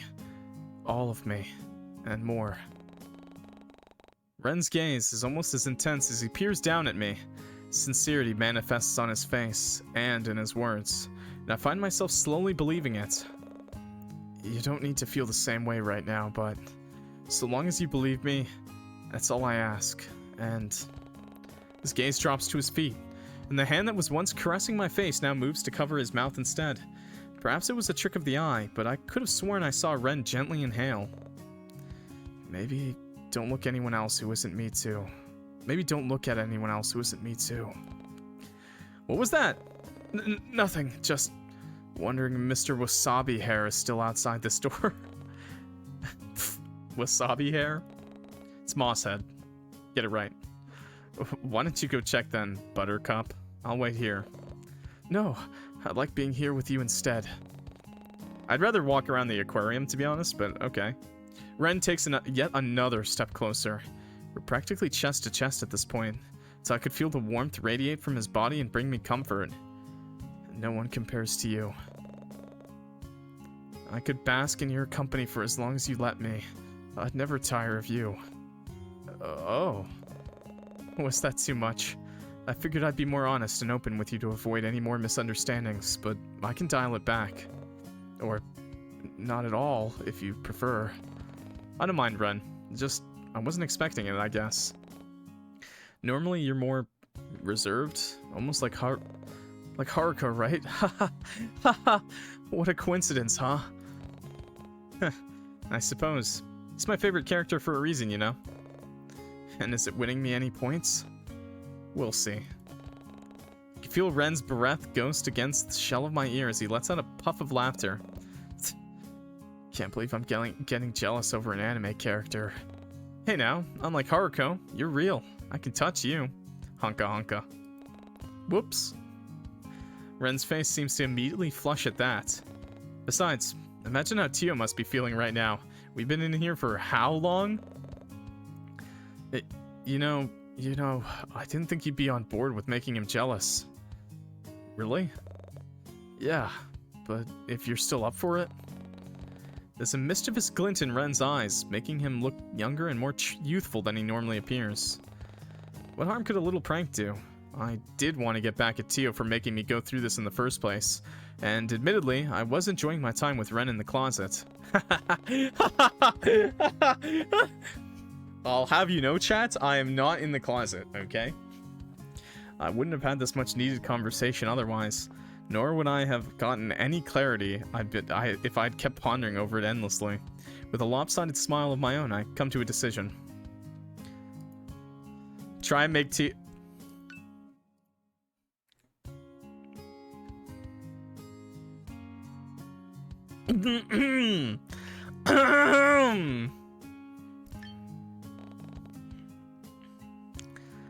Actually, I think I have something different in mind.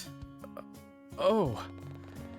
With a sudden surge of confidence, I take a step closer to Ren and reach for his waist. He peers down at me with wide, curious eyes and even goes as far as letting me guide him into a corner before closing the distance once more. Nope, wrong image. Where am I looking for it? There we go. Just, don't mind me, chats. Just don't mind me. You think this is good enough? This might be good enough. Don't mind me. Yeah, what's that for? Wait, what did Clock do? I don't know. Soon enough, his hands reach out for me to draw me closer to his warmth. And while it was hard to see in this dark room, it was easy to make out the feather-like touch of Ren's fingers as they glide across my skin. Cups my face with such love and tenderness that it almost makes me believe I gave him the wrong idea about staying in the closet. That is, until he brings me closer to his own in order to kiss me. It starts off slow and gentle, almost as if he wanted to take his time with me. There's so much gentility in his affections that it pulls a dreamy sigh from my lips. Ah. One which he eagerly devours with every press of his mouth against my own. Far too swept up in the moment, I barely notice Ren's hands trailing down my body, until I feel the slight press of his fingers against my sides as he brings me closer to his body. That's okay, Worm. You didn't even need to say that you'll play this for yourself. We all knew. We know. Horny motherfucker number 1 is Worm. YouTube, Worm is a frequent viewer. Worm doesn't come out often, but when Worm does come out, it's because we're playing the horniest game possible. It's all that Worm's really interested in, actually. You might call them a horn dog, actually. One might say, a horny motherfucker. That's what Worm is. I'm publicly shaming them. in the hopes that one day they will not publicly admit to the horniness. But as we can see so far, it hasn't worked. You can be horny. You can be horny, don't worry. Horny on main? I want to see your license, though. Where's your license to be horny on main? You're going to jail, sir. Horny jail. Far too swept up in the moment. I barely noticed Ren's hands trailing down. Okay, I read this. But before they start to slip between the folds of my clothing in search of skin to caress, I pull away. Send the pink-haired man an impish look. Angel. Ren's voice seems to have lost its usual soft and timid demeanor, instead of being replaced with something coarse and baritone, as he looks down at me with half-lidded eyes. The smile I give him in return is anything but innocent. As I drop to my knees and trail my hands up and down his thighs. At that, Ren seems to get the hint almost immediately. If the noise he lets out is any indication, as his hands scramble to seek purchase on the shelf behind him. Oh. I'm gonna have to do this. I'm gonna have to. I'm sorry, chat. It's just a black screen. It's just a black screen right now, okay? I'm so afraid right now.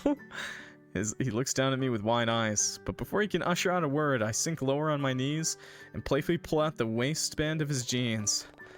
Or at least what I assumed were his jeans. This is just a black screen, okay? It's difficult to see anything inside this dark storage closet. Angel, you don't have to. I'm cashing in that favor now.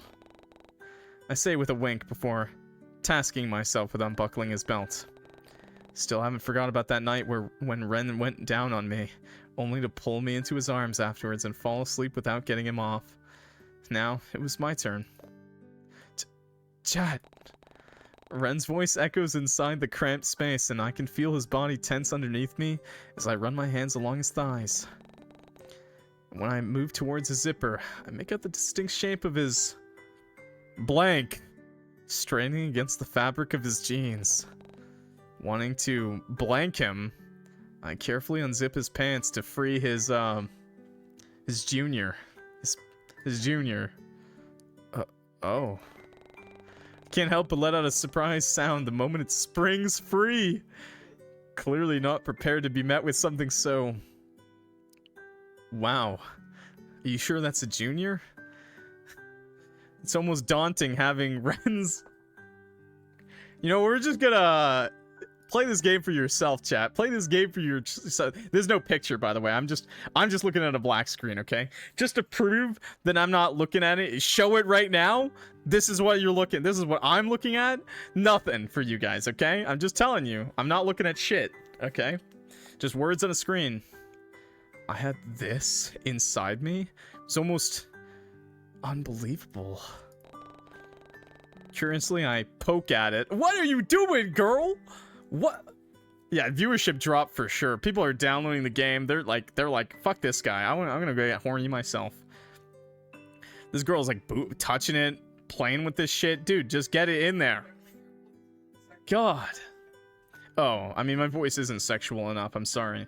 That's not why we watch Clock, okay? We watch Clock because he's a goofy motherfucker. Turning all the women off. Yeah. Too much yapping. Too bad. His reaction is almost immediate with how he practically jumps, letting out a surprised gasp and leaning back onto the shelf the moment I can touch him. And when I take it a step further and wrap my hand around he's all but keens as the air gets sucked out of his lungs as though he was winded. Even from down here, I can hear the back of his head thump against one of the shelves as he revels in all the attention I'm giving his junior. As if to show his gratitude, Ren gently cards his hand through my mid-length hair. Very oddly specific, but okay. His touch is soft and gentle, seemingly a sharp contrast to the throbbing in front of me right now. And even in the darkness, I can make out the faintest blush of pink on his flared... Oh, and the trail of blank dripping down. Oh! And the bare patch of clean-shaven skin at the base. There's also some kind of marking on his left pelvis, but I can barely make out what it is due to the lack of lighting. Tattoo, perhaps. That was very unlikely given Ren's interests and timid demeanor. I pulled from my thoughts when Ren lets out a low whine. Ah. And it's then that I realized I'd been practically staring without doing anything. Well, almost anything. I've been breathing hot air all over his exposed skin, which might explain the faint goosebumps along his thighs and the glassy, dazed-out look in his eyes. Texas birthmark. Seeing him... This, by the way, I'm still looking at a blank screen, okay, chat? I will show you the screen when we get to this point, okay? When we see something, okay? Seeing him react in such a way made me want to see more. I'm so used to seeing Ren act all shy and bashful around me, so this was honestly a nice and welcome change of pace. And so, with determined hands, I reached for his and tried to wrap my fingers around the base, only to fall short. But before I had the chance to feel discouraged, one of Ren's hands closed around my own and gently coaxed me into it, smearing it all over.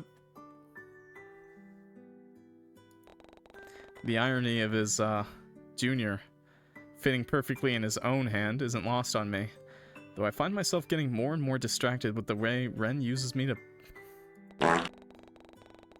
Yeah, to shit himself. With a steady pace, he guides my hand up and down his shat. Oh. I can't say that on YouTube. Clearly finding bliss in the feeling of my fingers wrapped. A heavy sigh falls from his lips. We're just gonna skip that one. Keep going. Just like that.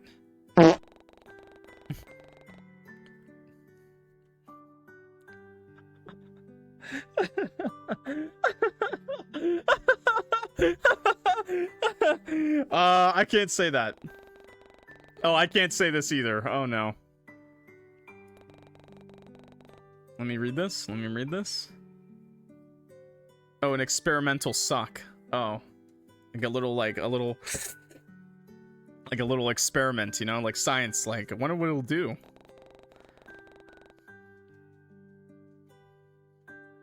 Okay, I can say this. At that, the faint shadows of Ren's Adam's apple move as he swallows hard.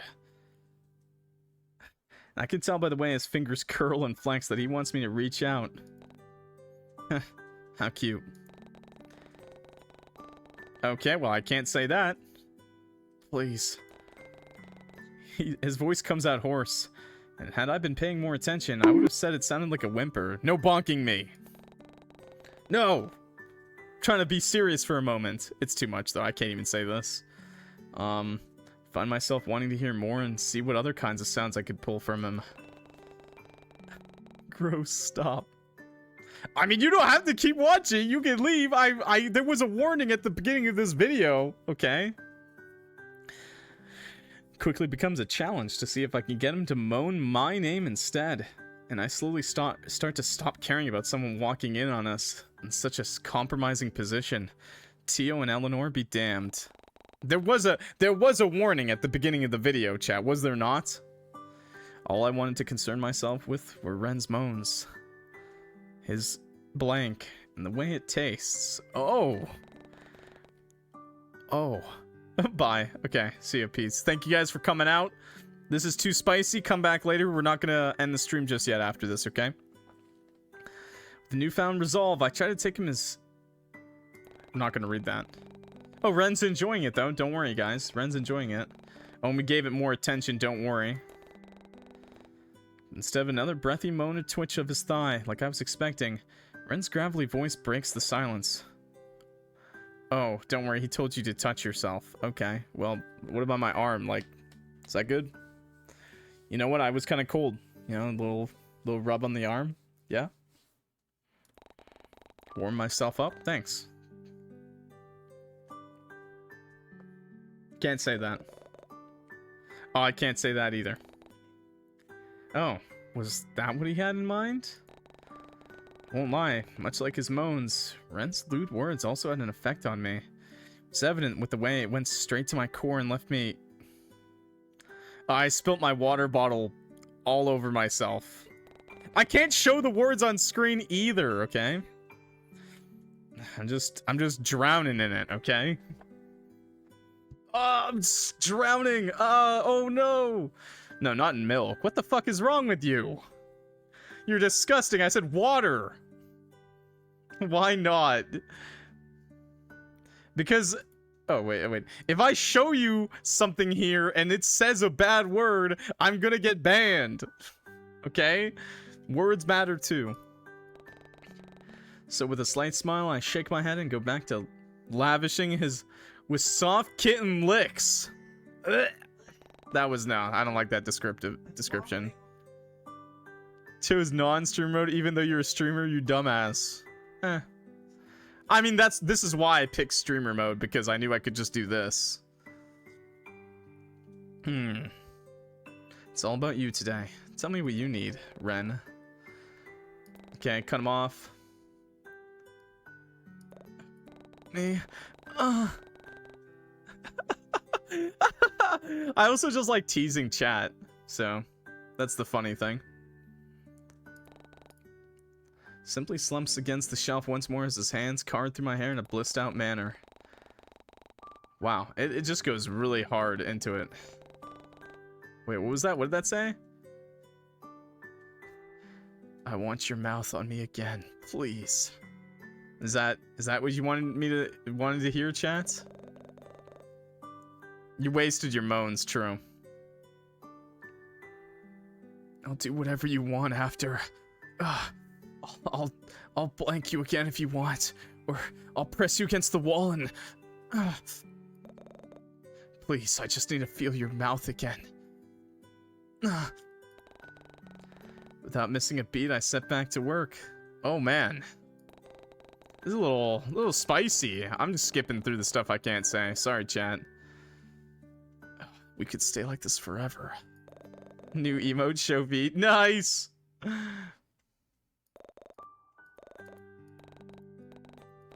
Yeah, there's no image for this. Surprisingly, there's no CG. Usually they had a CG in all the other ones, but...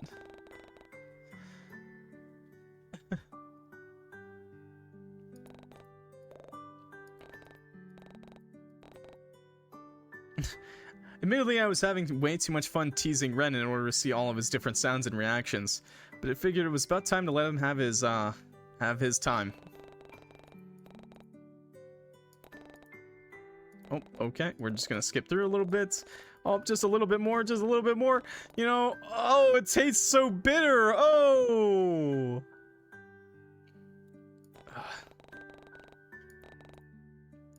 So, thoughts on the game so far, chat? Oh. Is there actually content after this? Yeah, I hope so. It's not the end of the day, so... Oh, he wanted to see it. Oh, he wanted her to... Chat, you're kind of freaky. Oh, he wanted to see... Yeah, we're just skipping most of this. I'm just gonna skip to the end. Oh, there we go. Hey, and we're back! Was that teasing enough, YouTube? Was that enough for you, YouTube? This is weird. I'm downloading it right now. There was a lot to skip, okay? YouTube, if you actually want to see the spicy content and not just my joke of it, definitely go download the game for yourself if you're 18. If you're below the age of 18, what the hell are you doing here? I'm going to ban you. I'm going to kick you. I will punch you off a cliff, okay? Yeah. As soon as Ren and I... But it's not like I actually showed anything, so I think it's fine. As soon as Ren and I exit the storeroom, the first thing we noticed that Teo, Elanor, and our food were nowhere in sight. Well, I guess the resident arsonist really got what he wanted after all, and for some reason, Ren seems just as bummed about the situation too. You know, Vin actually mentioned, now that I'm gonna be a VTuber soon, she was like, the only thing... she was like, you really are a VTuber. You're just missing one thing. An 18 plus Patreon. And I was like, what do you mean? And I was like, what, are you gonna be my first customer? She would. She'd be my first customer. She's a real homie like that. They really just left? I guess so. Which kind of sucks because Teo was my ride home. Oh, I can drop you off if you want. If I ever do open a Patreon, I guess I would include that sort of stuff. And I would just voice act it, I guess, like stuff like that. And then also do like the ASMR things that other VTubers do. Or we could go to my place. It's not far, and we still have some time to kill. All of a sudden, the chilling thought of a potential stalker lurking about returns. And I will the unsettling feeling in my stomach to calm down. Perhaps going home wouldn't be the best idea right now, especially if someone might still be there waiting for me.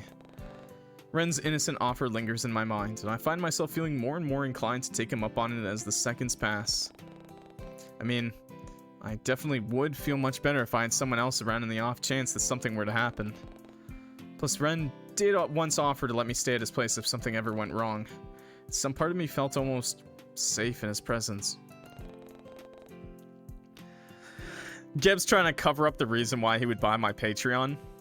He's like, oh yeah, I would just ask him for Minesweeper. I definitely wouldn't watch every single one of the videos and audio clips. No, I would never. Still, I didn't want to concern him with my troubles, let alone potentially put his well-being at risk. He's like, I just want to help support Clock. I'm not interested in the content. I just want to support Clock, you know? Wholesomeness. I also didn't want anything to happen to Kiara by revealing too much to Ren, so maybe it would be best to keep quiet about my problem and accept his offer. If I changed my mind, I'm sure Ren would be kind enough to bring me home. So with a forced smile, I peer up at Ren with a determined look and give him my answer. Sounds good to me. The walk to the parking lot was slow and uneventful, but I didn't seem to mind. I was having fun with Ren as we playfully nudged each other along the sidewalk, and the banter we shared helped brighten my mood. Eventually, though, things started to wind down, and I found myself trying to fill the silence. So, Teo and Elanor, huh? Some of the conversation keeps falling back to the pair, and I just couldn't understand why. It wasn't like I was actively trying to think about them, though. Maybe I just needed to rack my brain around it for the thought to leave my mind. A sideward glance in Ren's direction shows that he genuinely was considering my question. If the pursed lip and held tilt were anything to go by, and I couldn't help but chuckle. Sure is a weird combo now that I think about it, but well, if it works. That's true, I suppose. It's just hard to imagine Nori with someone like Teo. Do you think it's impossible being with someone who's not your type? I guess it depends on the person. I see. What about you, Ren? Think you could be with someone who might not be your type? No, absolutely not. 62 cents? Ghost? 62 cents? Alright, Ginger? We're gonna rent Ghost for a few hours, I guess, right? Ginger said alright, so. Ginger said we'll pay you a lot more than 62 cents, so. Furry Clock playing Minesweeper. Why would you say that? Fryman's $10. Damn. God damn. Sorry, Fryman, you're gonna have to pay me $10. His response is immediate, and it has me turning my head in my pink-haired companion's direction. I mean, you're my type. Why would I want to be with someone who isn't you? Oh, but this isn't about me, right? You asked about Elanor and Teo. Bitch, for what? Yeah, I don't know, but you definitely have to pay me, so. $10, please. $50? Thank you, Ahi, for having standards. Yeah. I will adhere to them. Well, do you think they should be a couple? I choose to ignore the way Ren evades my initial question, but I won't lie. His own musings does leave me pondering. Did I think my friend and coworker would be a good couple? Hypothetically, of course, I was well aware of the fact that the Teodoro Alvarado would never settle down with anyone. But still, if anyone would be able to get Teo to change his ways, I'm sure Elanor could do it. She just has a certain charm about her that makes everyone want to be a better person. I have no doubt that even people like Teo wouldn't be immune to it. I'm inexpensive. You just have to take care of Queen Puppy Cat. There you go, chat. Yes, they would be cute together. No, they're not good for each other. I'm not really sure, to be honest. Well, you just said they'd be... You just said they'd be cute together. What? Yeah, that's what I was thinking too. Maybe then it'd stop them from looking at you with hearts in their eyes. What was that? Oh, I said, Doesn't Elanor look like she has hearts in her eyes? You know, for Teo. Looking deeply into Nori's eyes, are we? No! No, I would never. Why would I even... Thank you, Fryman. Cheer one, cheer one, cheer one, cheer one, No, cheer no, one, no. cheer one, cheer one. Thank you, bot. I really appreciate that. I'm just teasing you, Ren. Oh, I'm pretty sure, Fryman, you can write stuff when you cheer that much. You can write something if you'd like. Instead of just having it say cheer one, cheer one, cheer one. Soon enough, our conversation... I think it has to be 50, though. I think that's the... Maybe less. I'm not sure, actually. Soon enough, our conversation comes to a halt when a sleek black sports bike comes into view. Next time, Clocky. Oh, no, maybe I shouldn't have said that. So Ren brought his bike again, huh? Part of me still expected someone like him to just walk everywhere, if I was being honest. If I had known I'd be bringing you home, I would have brought my car instead. But I recently loaned it to a friend, actually. Oh, really? Yeah, he's out of town, though. I doubt I'll be getting it back anytime soon. Anyway. Ren retrieves a spare helmet from the side of his motorbike and turns to me once more. All too familiar with his routine, I let him slip the helmet on and secure it tightly. Still wasn't used to riding his bike, but I put the fear aside for the prospect of more free food and a warm home. Free food! You could do anything to me you want, as long as I get free food. Somehow we managed to make it to Ren's apartment complex in record time. Guess he really wasn't lying when he said it wasn't that far. Ginger's wrestling the cat right now. And unlike Teo, Ren lawfully parks his bike in the designated area before guiding me towards the elevator with a spring in his step. Tacky music plays as we slowly ascend to the upper levels, though Ren only makes it even more awkward by staring at the back of my head the entire time. You can practically feel his eyes on me even as I try to ignore them, so I offer him a forced grin while we both wait for the elevator doors to open. Once they do, I let out a sigh of relief. The same gaudy interior greets us, and I still find myself trying to process how Ren could afford such a lavish place. Programmer. Too lost in thought, I aimlessly follow behind my pink-haired companion as he leads me towards his door, before bumping into his backside when he abruptly stops in his tracks. Concerned at his odd and sudden reaction, I glance up only to find him staring intently at the floor. Following Ren's gaze, I notice the lights coming from beneath the cracks of one of the doors. And weirdly enough, the faintest hint of black smoke seems to be emerging from there as well. Smoke? Did they burn their food or something? Confused, I look to Ren to see if he has any better ideas. Is there something wrong? Oh, no, I just... Cat, please. Cat, please. He wants my snacks. I didn't realize someone had moved in. I thought I was the only one who lived on this floor. Not a fan of sharing, are we? Not particularly. Still, I guess everything should be fine as long as I don't... Never mind. Before I can question it, Ren continues walking until we arrive at our destination. Watching him dig through his pockets for his keycards only reminds me to check my phone, but when I reach for it, I notice that my own pockets are empty.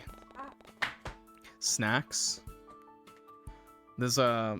Like I've mentioned this before, there's a bag of Whoppers, the little candy. I've had it for like over a month, and he really wants to eat them, because he thinks, Maltesers. Like yeah. It... Not snacks. God damn it. He thinks it's a bag of treats, I think. I don't know, actually. He's a funky cat. I like how Churbum Line knew exactly the bag that my cat was attacking. He's making a euphemism. Oh. Oh. Wow, good one. Wave of realization hits me as the panic slowly starts to creep in. Oh, shoot. My flustered state, I barely noticed Ren turning to me with a curious look on his face. I think I left my phone back at the aquarium. Are you sure? Yeah, I'm pretty sure I placed it on the shelf when we, you know... Ren seems to blush at that. Hey, don't worry, I'll go back and get it. The aquarium should still be open anyway. I'm so sorry about this. Ren unlocks the door and gestures for me to go inside. Don't worry about it, chat. Here, make yourself at home. I'll be back before you know it. Ren doesn't give me a chance to say goodbye before he's speeding off towards the direction of the elevator, leaving me to my own devices. I awkwardly step inside his apartment and take everything in. Snoop, Snoop, Snoop, Snoop, Snoop. Dog. Snoop Dogg! Everything looks the same as the last time I was here, down to the cold marble flooring and gaudy furniture scattered about the place. And although I didn't notice it last time, the mirror in his entryway looked very similar to mine. The only difference was that his was hung up correctly. Cute. At least I know what mine would look like once I put in the effort to fix it. But until then, it's gonna stay crookedly placed on my wall and forever taunt me. You snoop when he's not around? Every woman snoops when the guy's not around, chat. They're a killer. You gotta know if they're gonna be a murderer, okay? I'm saying this, you should. You should snoop on your boyfriends, okay? I'm gonna tell you this right now. Yeah, Do it. They're pieces of shit. I'm not telling you to steal anything, but you should fucking snoop. I'm being for real, okay? That sounds wrong. I'm being for real, okay? I'm not telling you to be a thief. I'm not telling you to ruin his house, but you should fucking snoop. Saving that mental note for later, I recall my steps towards Ren's spacious lounge and take everything in. Now I'm taking what I find. People playing treasure hunt in the house.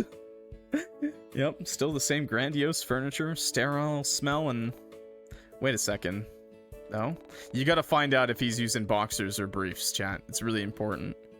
Looking closer, it's then when I notice a large desk pressed against one of the corners in the room, tucked and hidden away from view. Didn't look brand new, though I don't recall looking in that spot the last time I was here, either. The desk could have been here since the beginning for all I know. Can't help the twang of curiosity that hits me as I draw closer towards it. And with the desk now close enough to see, I can easily make out the shape of some kind of art station, as well as Ren's laptop still open to the side. Papers are scattered all over the rest of the table, and another tentative step closer brings its contents into view. Were they rough drafts for a webcomic? He's an artist? I had an inkling Ren would be into them, given his interest in AOG, but I had no idea he created a few of his own. There's a thong? Sniffer? Secondly, now I know how he's so rich, chat. He's drawing furry stuff. He's drawing furry stuff, quotation marks. That's how he's rich. You find an artist and they're rich, a digital artist, and they're like absolutely filthy rich, they're drawing furry stuff. Furries, chat? Furry's got fucking money, okay? Furry's got big money. One book in particular, however, piques my interest with its unique cover. Though it might have just been the book lover in me. It was thick and worn out, yet it looked like it was well taken care of. I noticed some kind of smudge marks, possibly red paint, stain the front of the cover, as well as some sort of circular, indented notch right in the center. It's a valid job. It's more than a valid job. It's like you get a lot of money. That's a well-paying job. Does something go inside here? The contraption is foreign to me, and whatever fit inside must have been how you unlock it, but as I turned the book in my hand, I noticed that the latch was already detached, and a few loose pages spill out onto the desk. Ah! With a panicked cry, I quickly scoop the papers back up and open the book to stuff them back inside. But as I do so, something else catches my eye. Weren't these sketches from Always With You?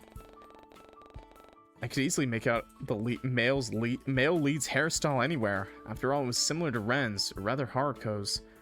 Yet this one had a contrasting shade of black instead of pink. Maybe another character then? Wait, is he the author? Oh my god. Of their favorite, like, of their, like, favorite anime? Wait, he wasn't a stalker. It was just, he was the author the whole time. He stalks you, doesn't he? No, he definitely stalked you. He definitely stalked you. Doesn't he, like, murder you? It's definitely a both kind of situation. Strange. I don't remember seeing any similar black-haired characters in the webcomic. Or he's just like, this is his OC, his Sona. Still, the likeness of the art style was insane, and Always With You was the only webcomic... Oh, never mind, it's him. Never mind, it's him. Was the only webcomic published by the anonymous author. Their debut into the online industry was a huge success because of it. So... fan art. No. It's oddly cute to think that Ren might have made his own self-insert character. Yeah, that's what I was gonna say.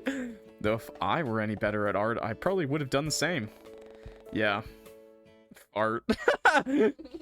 Yeah, this is fart, not art. Curiosity once again gets the better of me. I mean, half of Vin's art is like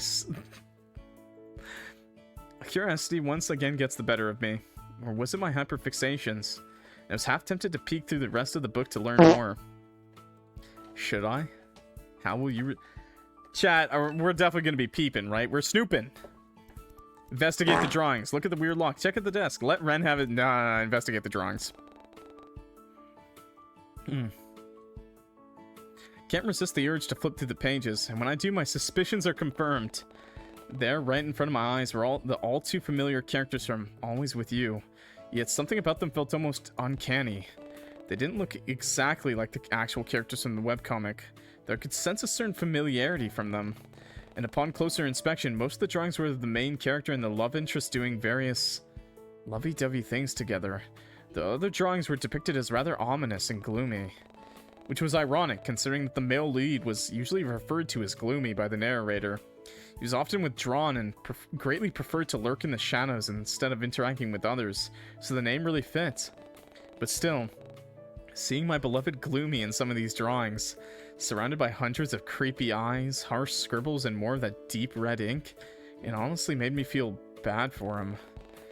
Why was he often being drawn in a dark room with nothing in it? Almost like an endless void with no exit in sight. Aw, man. Figuring I'd seen enough, or perhaps I just didn't want to see one of my comfort characters so alone, I tear my eyes away from the pages and close the book. When I do, I make sure to shut the latch properly and place it back on the table. But as I do so, I accidentally knock over one of the ink bottles, which stains the desk a deep shade of black. Ah, shit. You're terrible at snooping, chat. I frantically skitter about to look for some paper towels and eventually settle on some toilet paper from Ren's bathroom. By some miracle, it easily lifts the mark from the desk, but it only seems to transfer onto my skin instead. If it's red ink, just say it's your period. If it's red ink, just say it's your period, yeah. Based. Ginger based. Ugh, great. Just when I thought it couldn't get any worse. He won't know. He's a dude. He'll believe you. Takes a solid minute or two of scrubbing until I'm satisfied, and once I'm sure no stains are left on the table, I haphazardly throw the toilet paper into the trash can and wash my hands in the kitchen sink. That alone takes another 5 minutes of scrubbing and rinsing, but I somehow managed to lift all the ink from my skin and wash it down the drain. After all this, I definitely learned my lesson not to snoop ever again. You should snoop, chat. With an embarrassed sigh, I plop myself on the couch and let out a groan. A small part of me knew Ren wouldn't get upset over something so small, but still. I didn't want him to know that I was snooping through his things, much less trying to learn about his personal habits and interests. The queasy feeling in the pit of my stomach only seems to worsen at that, and I contemplate running away from such a confronting scene and locking myself at home for the rest of my life. Forget my phone. I could always buy a new one. What? This is 2024? No way. Lost my phone, buy a new one. That's like an $800 purchase. You're a librarian. You are not making that kind of money. I'm sure I still have my spare one still lying around in a box collecting dust somewhere. Okay, I didn't read that far. That's reasonable. Sure, the screen was cracked, but it'd still get the job done. Yeah, it's fine. Still, I couldn't help but feel like I was making a mountain out of a molehill. And there was the looming threat of a potential stalker waiting for me to come home. 24 months of $56.99? Yeah, you can either pay the $800 straight up or pay an extra of like $500. You can buy a cheap Android model for like $30. Okay, nobody wants a cheap-ass phone, though. I mean, I won't lie. Android is the way to go. But even Android phones aren't that cheap. Like, if you want a new one. If you want a used one, you can get a used one. But even Android's not that cheap. Like, the good ones, like Samsung. I use Google Pixel. I really like Pixel. I really like it. It's great having everything in one device connected to my PC. It's amazing. It's awesome. Like, one of the best things.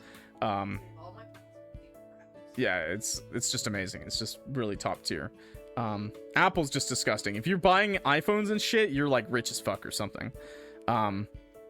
But Android cheap Android. I mean, if you're literally just like, I only call and text once in a while, then and you don't use anything else, then it's fine. But like, I like my phone to have some functionality. I gotta play the gacha games at some point.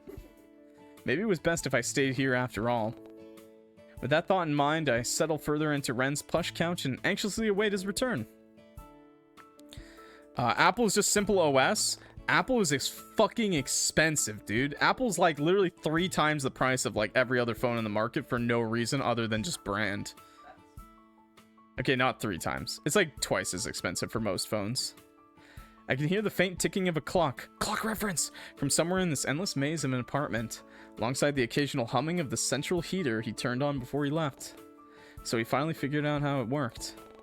Aside from that, the silence is almost deafening, and I have half a mind to reach for the remote and turn on the television. Surely it wouldn't hurt. I mean, Ren did say I could make myself at home, you know. Potential snooping aside. I mean, he did say that, and that includes snooping. Yeah. Ugh. Perhaps it was to get rid of the guilty feeling forming in my stomach, but I quickly find myself shaking my head to dismiss those thoughts and reaching for the remote on the table.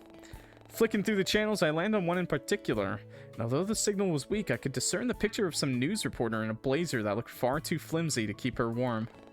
She's droning on about the local happenings in Cortland Bay before a familiar backdrop comes on the screen and captures my full attention. Oh? The entrance to the aquarium appears in the television. Did he die? As ambulance lights flash and sirens go off in the background. Excuse me, did Ren die? Got hit by a car. Rushing. This is what happens, chat, when you're in a rush. There's a somber expression on the reporter's face as she communicates with her counterpart, who is currently at the location. Nah, it's gonna be like, yeah, I was gonna say it's gonna be like he choked on wasabi. Victim's body has been found, mauled and ripped apart in one of the shark tanks. Never fucking mind the wasabi, chat. He skipped it. He skipped that step. Never mind. Authorities have confirmed that it is the body of Christian Doe's son and sole heir to the corporate giant Tech Marketing. Also believe that was a self-inflicted accident. Whoops, I was just playing around with the sharks. Here on the scene with us, we have the mayor's chairman and the mother of the victim, Kaori Alvarado, perhaps, to talk about. TV turns to static, and I quickly reach for the remote to find another channel. Another news show pops up, this time showing a grainy black and white recording of a CCTV footage taken from the aquarium. Though it's hard to make out the footage depicts a person pacing around in the wooden decks, to the upper half of their bodies just out of frame. The rest of their body was still in view, though, being illuminated by their phone screen as they fiddled with it. Then all of a sudden, the person immediately drops it, almost as if it was too hot to touch. Takes a step back. They must have lost their footing or something, as they ended up tumbling into the tank and submerging themselves into underwater. The footage cuts out shortly after, seemingly too inappropriate to air on live television, as noted by the reporter. I let it out of breath, and I hadn't known I'd been holding and let reality sink in. I was just at that aquarium. I looked at those sharks with everyone just hours ago. Why do people hate sharks when dolphins are the evil ones? I mean, okay, dolphins are really messed up, but please don't... Sharks will eat you if they smell blood. They will attack you. I mean, they're not evil because of it. Okay, they're not evil because they're gonna eat you if they can and hungry, you know? Animals do that. You can't put human morals on animals. Sharks are cute. I agree with that statement. But yeah, like you tell that to you try telling to a surfer. You try telling a surfer that that they should hate dolphins and not sharks, and I think they're gonna beat your ass. Yeah, surfing makes them look like dead seals. Surfing makes them look like stupid seals that are easy to eat. I'm just saying, okay? I'm just saying. They're animals. You can't really actually impose like stuff like that on them. Everything felt all too surreal in this moment. I suddenly wished I had my phone to text Elanor and Teo to see if they saw the news. Oh, Teo's living the news. With my heartbeat still hammering loudly in my chest, I'm unconsciously turning the television off to avoid hearing about more heavy topics. Seeing all of this recent talk of gore and murder on TV makes me feel... How will you respond? I enjoy seeing it. I guess this is gonna be an evil route. I enjoy seeing it. I guess some morbid part of me honestly liked hearing about all these sickening topics on the news. Though, it made sense considering how I'd been all but encompassed by it while living in the city, Everywhere I went, I was surrounded by petty crimes, selfish assholes who called themselves my friends, and even the stench of death.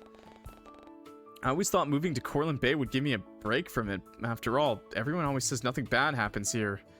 But I guess I was wrong.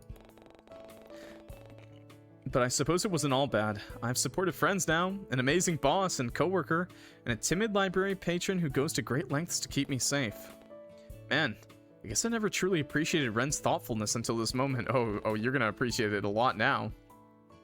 He's done so much for me these past few days, and not once has he asked for anything in return. I mean, you've been putting out a lot, chat. I don't think he needs to ask. And as if manifesting him with my thoughts, I hear the telltale sounds of the front door unlocking before Ren shuffles inside and flicks on all the lights. What, was I sitting in the dark, chat? I'm a freak? In one of his hands is my beloved phone, alongside a bag of delicious-smelling takeout, and an angelfish plushie peeking out from another. And almost like a puppy, Ren immediately makes his way over to me. We forgot to buy the sunfish! Oh, we forgot to buy Leon's sunfish plushie. Shit, chat. Oh no. We're a bad friend. He handed us a stack of cash, too. Guess we just pocketed that. And almost like a puppy, Ren immediately makes his way over to me, still perched on the couch before depositing the toy in my hands. He went to go see his mom. Chat? Were you sitting in here without any lights? Sorry, I should have turned them on before I left. But, I brought some food with me. I figured you might be hungry. He's like, why are you just creepy as fuck? I said sunfish, bitch. What the hell? I'm sorry, I was never given the option. I don't really have much food in the pantry right now. Also, well... Ren looks as though he has something deeply serious he wants to say, and I had some kind of inclination as to what it might be. Something happened at the aquarium, chat. You might want to... Actually, maybe we should move this conversation to the kitchen? I already know, chat. I already know, Ren. You do? About... Yeah, I saw it on the news, so it's true then. Someone really did die. I didn't really stick around to find out once the first cop car pulled up, but... Oh, so you just admitted you ran away from the crime scene? I don't know. Something doesn't add up. What do you mean? Ren looks conflicted with what he wants to say. I passed by that shark tank when I went to retrieve your phone and well, I didn't exactly stop to look, but I didn't see any dead bodies in there. Look, I know we said some incriminating things today, but I swear, it wasn't serious and Angel, I would never, Holy shit, how amazing would this be if he actually wasn't a creepy killer? I could tell that Ren was taking this hard with how he wouldn't meet my gaze and his shoulders seemed to shake. Or he has an alter ego. I wasn't the one who killed him. It's okay. I believe you. You do? Like, imagine if this whole game was just a big fucking, like, yeah, he's just a harmless weirdo who threatens women. Doesn't do anything else, just that. It was like a weight taken off his shoulders, and without thinking, I find myself stepping closer to bring Ren into a comforting hug. Elanor! It's Elanor! Oh my god, chat. It makes so much sense. It makes so much sense. I know you, Ren. You'd never hurt a fly. I saw what happened on TV. They fell into that tank. The reporters say it was a self-inflicted accident. Man, you really are an angel. You can feel his hands clench around the back of my shirt before he pulls away with a forlorn expression. He attempts to put on a smile for my sake, though I could see right through it. Here, why don't we eat something to get our minds off of this? Are you feeling up to it? I know this might be a lot for you to stomach right now. Yeah, some food might be nice. I mean, they didn't confirm it was Teo, but I did see they were like the mother was like Alva, and his last name was Alvarado, I think. Great, let me get some plates so we can eat then. Zoom. As Ren lifts himself from the back of the sofa, he makes sure to hand my cell phone back to me as well before heading off towards the kitchen. Now reunited with my beloved phone once more, I unlock it and check for any new notifications. One update in particular lets me know that the security camera I ordered had been successfully delivered. That alone makes me feel safe enough to return to my apartment, should I change my mind about staying here. With a satisfied hum, I quickly pocket my phone, lest I lose it again. Follow Ren into the kitchen. I watch as he turns on all the lights in there as well before he places the takeout on the countertop. Stops to sniff the air. Uh-oh. What's that smell? Oh shit. I almost forgot about the ink I hastily threw away in the trash. In retrospect, I probably should have flushed it down the toilet or something instead. Oh, about that, how will you respond? Tell him what, be honest, lie to him? Oh no, chat, what do you want me to say, chat? What do you want me to say? Follow your period. Tell a white lie, lie to him, don't say anything, be honest. Ink is pretty expensive, that kind of stuff. Honest? Just own up to it, honesty? He's gonna murder you. He's gonna murder you. White lie or true? Honest. Okay, I guess we'll be honest. Let's see what he says. I figured it'd be best if I simply come clean. After all, Ren didn't deserve to be lied to, much less have a guest he trusted snoop through his belongings while he was away. Man, if only I could say the same thing about my stalker. Before I can dwell on it any further, Ren's worried look pulls me from my thoughts and back to the present. Well, here goes nothing. I accidentally spilled some of your ink earlier. You... what? Food now long forgotten, Ren rounds the corner within seconds and peers down at me with soft eyes. Are you okay? It didn't stain you, did it? Let me see. He was still concerned about me. I watch as Ren reveals more of his hands from within the sleeves of his cardigan to hold and inspect my own. He's totally like hiding a bunch of tattoos and stuff. His blue eyes are full of concern as I feel the rough pads of his thumbs caress my skin. Once again, I'm reminded of the ring on his finger, and I can't help but ask. That ring must be special to you, huh? My ring? Ren follows my gaze to his hand before awkwardly pulling away and scratching at his jaw. Yes, it's a ring I made when I was younger. I'm surprised you noticed it. This ring, it means a lot to me. I don't know what I'd do if I lost it. It's very pretty. What about the one around your neck? That's... Ren clams up the moment I meekly reach out to touch it, and he stares down at me with wide, cautious eyes. His own fingers wrap around my wrist, though he makes no effort to remove my hand from his necklace. In fact, he only seems to hold them in place as he peers at me. Feigning confidence, I run my fingers across the cold metal of his ring and take in all the small details. Much like the ring on Ren's finger, the one around his neck also has a handmade feel to it. If the faint scratches and chips are anything to go by, though the craftsmanship was no less impressive. There also seems to be some kind of inscription inside the ring. It is difficult for me to read due to the glare coming from the kitchen lights. Excuse me, is this a Lord of the Rings reference? Are you a nerd? Part of me wants to pull it closer to get a better view, though I doubt it'd be a good idea to yank Ren down by his necklace, especially considering how he was already hunching over enough as it is. He's a dog. He'll deal with it. Still, I couldn't sleep. I couldn't stop my budding curiosity from putting one of my fingers inside the ring to see if it'd fit. Almost immediately, Ren stumbles forward as his fingers gently squeeze my wrists. Do you want to try it on? Before Ren can speak, a loud booming sound erupts from outside the apartment and startles the both of us. Man, was it seriously about to start raining again? You're joking. With a sigh, I abruptly pull away and glance out one of the large ceiling-to-floor windows.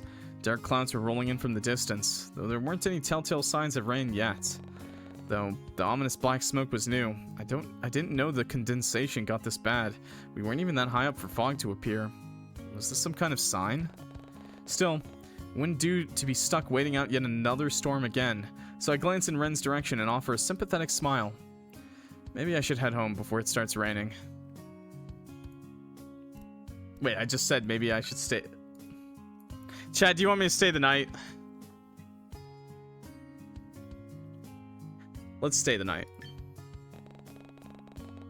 It's probably best for me to just wait out this storm somewhere safe. If Ren was willing, I wouldn't mind spending the night here. Yeah, stay.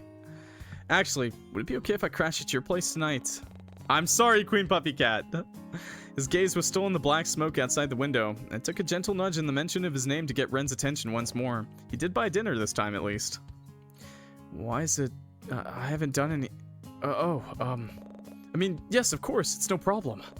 I'll go get your stuff set up right now. Here, go ahead and start eating while I go prepare your room. I don't want another black screen. Sorry. Thanks, Ren. It's great that I can rely on you for anything. I'll make it quicker this time, okay? Oh, I mean, yeah, of course. You can rely on me to keep you safe. His cheeks immediately flush at my words, but I could tell that something was still troubling him. Though before I get the chance to ask, he's already leaving the kitchen and meandering down the hallway. Zoom. But just as Ren passes by the couch, I notice how his gaze shifts to his little art station hidden in the corner of the lounge room. Casts a curious glance in my direction before taking a step towards it. Was that where you spilled the ink? Sorry, I didn't mean to. And it wasn't like I was going through your stuff. I only looked at the table, I promise. I see, so that explains why it's...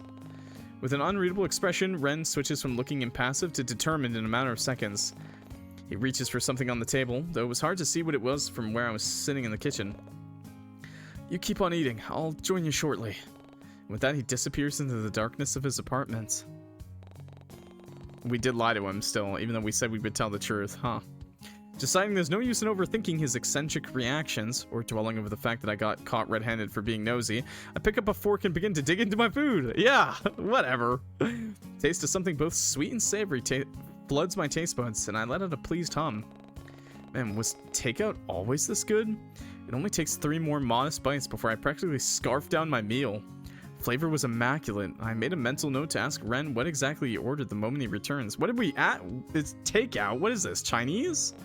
Korean? Oh, human meat. Nice. Based. But now that I think about it, it's been a while since you left, and Ren still hasn't come back yet. It's surely been more than 20 minutes. 20 minutes?! What is he doing in there? Taking a bath? His food was starting to grow cold. Was he really mad after all? Maybe he needed help. He's hiding a body. Whether or not it was guilt still ebbing and flowing inside of me, I put my food aside and try to locate the eccentric guy in his stupidly large apartment. But as I tiptoe down the hallway, the very same black smoke from earlier rolls out from underneath one of the doors. What? Making my mind grow fuzzy and my legs feel like jelly. What the? Confused and slightly dazed, I lean against the wall for support and weakly call out Ren's name. What was happening to me? A lurching feeling settles within the pit of my stomach, and just before I topple over, strong, scarred arms reach out and catch me. What? Error?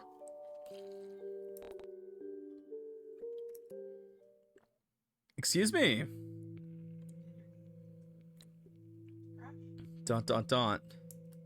There we go. Don't worry, chat.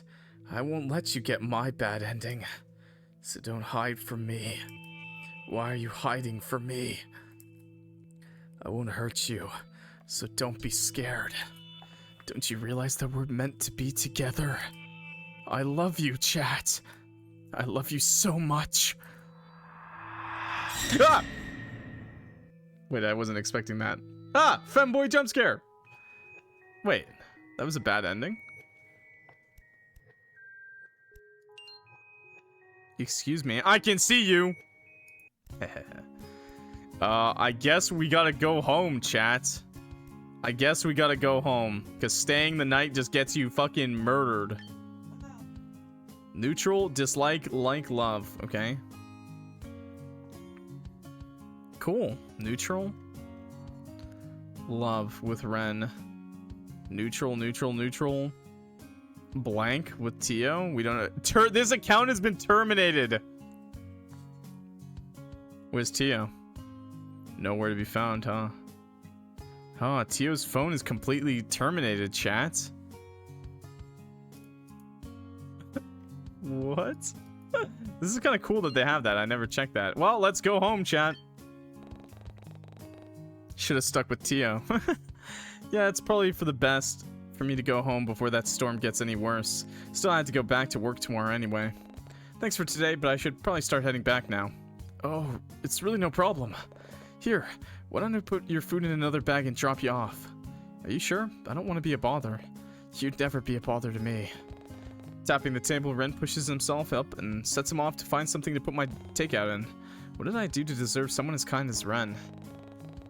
With a smile of my own, I get up from the stool and slowly make my way towards the entrance once more, but not before throwing Ren one final compliment. It's great that I can rely on you for anything. I mean, of course. What a freak. The ride back to my place was nothing short of ominous. The looming clouds on the horizon made the scenery seem dark and eerie, but thankfully, Ren and his pastel-colored hair were there to brighten things up. He even offered to walk me to my door, and what greeted the both of us was a single package on top of my doormat. Panic flashed through me at the thought of it being another gift from my supposed stalker, but then I remembered the purchase I made this morning and the notification I received on my phone. Ah, that must be my security cameras. Also, he's like, I think they said he's like 6'5", so you're not wrong that I am shorter than him, okay? I'm not 6'5" at all. I don't know anyone who's 6'5", to be fair. Definitely picking it up, I put it under my arm as I fished for my keys in one of my pockets. I could sense Ren's eyes on me, or rather my package, but even as I glanced in his direction, I could tell that he's trying to hold himself back from asking. Surely, there wouldn't be any harm in telling him. Oh, I bought a security system this morning, but because of how shady this neighborhood is. I am not 4'9". Oh my, you know what? No, I'm actually 2'5". I'm like smaller than a halfling. Yep. I figured it'd be a good idea to be safer than sorry. Fuck you, chat. That creep didn't come back, did they? Without thinking, I dropped my keys and slap a hand over Ren's mouth before cautiously looking over my shoulder. What was I doing? I was getting worked up and acting paranoid again. With an embarrassed look, I turned back to apologize to Ren, only to find his cheeks a deep red and a hand wrapped around my wrist. When did he... He's smirking! Quickly withdrawing my hand, I squeak out an apology before picking up my keys and turning back to my door. Still didn't want to get Ren involved with my problems, but I honestly didn't want to risk being alone tonight either. Too lost in my own world, I barely noticed Ren coming closer, nor his hand covering my keys to steady my fidgeting. Do you want some help? He must have seen the look of confusion on my face since he continues talking. This is setting up your cameras, I mean. Self-taught programmer, remember? I'm sure I can figure it all out. Plus, it'd save you having to call someone to install them. He did have a point, and I'd honestly feel safer if I weren't alone tonight. Still, I've been spending so much time with Ren lately, and I didn't want him to get fed up with me in my presence. Would it be a good idea? 3'2". What the fuck? No, I'm actually 2'9". Yeah. How will you respond? Okay, chat, you still got what you wanted. Accept and let him stay the night. Maybe it would be a good idea after all. Would you mind? I probably look pathetic with how I barely make any eye contact, instead choosing to stare at my door rather than Ren, but he doesn't seem to mind, or perhaps he simply chooses not to comment on it. I'd be happy to, Angel. With a smile, I open the door and let Ren inside. Damn, this guy sleeps over a lot with his he's just always wearing the same goddamn clothes now because he just keeps sleeping over. Disgusting. Take a shower, bud. You know, I think we have the same mirror. Oh? Putting the small talk aside for a moment, I usher the pink-haired person into my living room and situate ourselves on the couch. Ren wastes no time in opening my package, placing all the bits and pieces on the table and setting off to work. Though every so often he'd sneak a peek in my direction whenever he thinks I'm not looking. Did he want something? Raising a brow, I send him a silent question. I don't mean to pry into your personal life, but... You know, you're always welcome to stay at my apartment. Ren, I've seen where you live. I doubt I could afford rent. You could stay for free. I don't mind at all. And I'm more than capable of covering your cost. Your cost, motherfucker, you already live there and cover it. What are you talking about? I'd make a really good roommate, too. I always clean up after myself, and I wouldn't mind doing the same for you as well. Only if you'd be fine with it, though. And I can cook as well. He's a male wife. Laundry, cleaning, repairing things around the house, yard work. I could do it all for you, really. You don't, motherfucker, you don't have a yard. You live in a condo. Wait, you have a yard? Man, they can really fit a lot into those upscale apartments, huh? Well, no, I don't. but I used to do the gardening and used a lawnmower a lot when I was younger. I'm sure I can figure it all out again. Not that I need to, though. Like you said, no yard. No offense, Ren, but I can't imagine someone like you mowing grass. Flashbacks to me mowing my lawn. God, it's such a fucking struggle sometimes. Oh, I live on my house has like a fucking hill for a lawn. It's fucking horrible, dude. It's like a hill. Oh, It's horrible. Mowing uphill is like... I want to kill myself. I mean, what? No offense, Ren, but I can't imagine someone like you mowing grass. Was that your first job as a teen? Before that, actually. Huh? Before that? You mean as a child? Maybe a bit younger. Younger? I mean, just kidding, yeah. It was my first job as a teenager. Anyway, the point is, I'd be happy to let you stay at my place. 6 foot is optimal. Motherfucker. I hate you all, chat. Okay, one, yes. For women, 6 foot is like... If you're not 6 foot to a woman, you're short. Like, that's just period behind that. Like, if you're not 6 foot, you could be 5'11", you're still short to a woman, okay? You're not... Because that's, like, the line for women. That's, like, what they consider tall. Like, that's just the way it is. But that doesn't mean it's true, okay? If you're 5'11", you're 6 foot? No. No, you're not. You're 5'11". Just round up. But also, secondly, 5'11's not short. 5'10's not short. I would argue only if you're below 5'9 are you actually short. Like, after 5'9, yeah, for a guy, I would say you are short. After 5'9, okay? And it's not even that bad. It's not the end of the world to be short for real, guys. So there's some women around there walking around like 4'10". There are women out there that are below 5 foot, okay? Now, of course, it's always the women that are like 4'9" that are like, I want a 6'10" basketball player. And then you're like, all right, all right, all right. It's nothing wrong with being like short. If you're a woman, it helps you actually. If you're a dude, it hurts. It hurts a lot. But don't be discouraged, guys. Don't be discouraged, guys, okay? Don't be discouraged, kings. If you're not 6 foot, it's fine. You just have to have a personality. That's the hard part. Oh, well, I really appreciate the offer, Ren, but I gotta tough this one out on my own. Oh, if you say so. He goes quiet after that. Picking up the manual, Ren tries to busy himself with learning how to connect the cameras to my Wi-Fi, before tossing it aside and doing it his own way. Deciding not to go in the way, I curl up on the couch with my food and simply observe him. I won't lie. It's interesting when a girl's tall. I love when a girl's tall. That's like a huge fucking turn on. What? I won't lie, watching Ren's hands deftly connect cables and unscrew plates was kind of attractive, but I wasn't about to say anything. Soon enough, the events of the evening slowly draw on as I start to feel the telltale signs of weariness take hold of me. I try my best to muffle my yawn before I glance up at the clock on my wall, clock reference, to read the time, just past midnight. Damn, I hadn't realized we'd been at this for so long. Tired. Ren's voice startles me as I glance back to see that he had already put down the cameras and was reclining in his seat to fully look at me. Kinda. It's been a long day.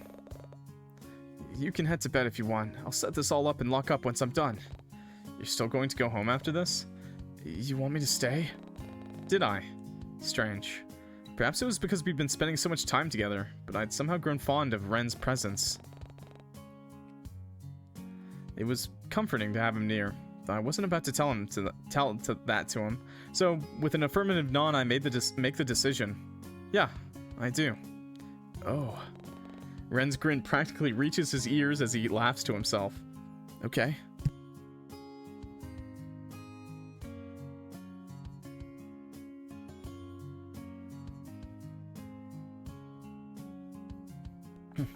Okay. Sorry. IRL something. Today I've been so fucking busy today, apparently. Okay, sure. No problem.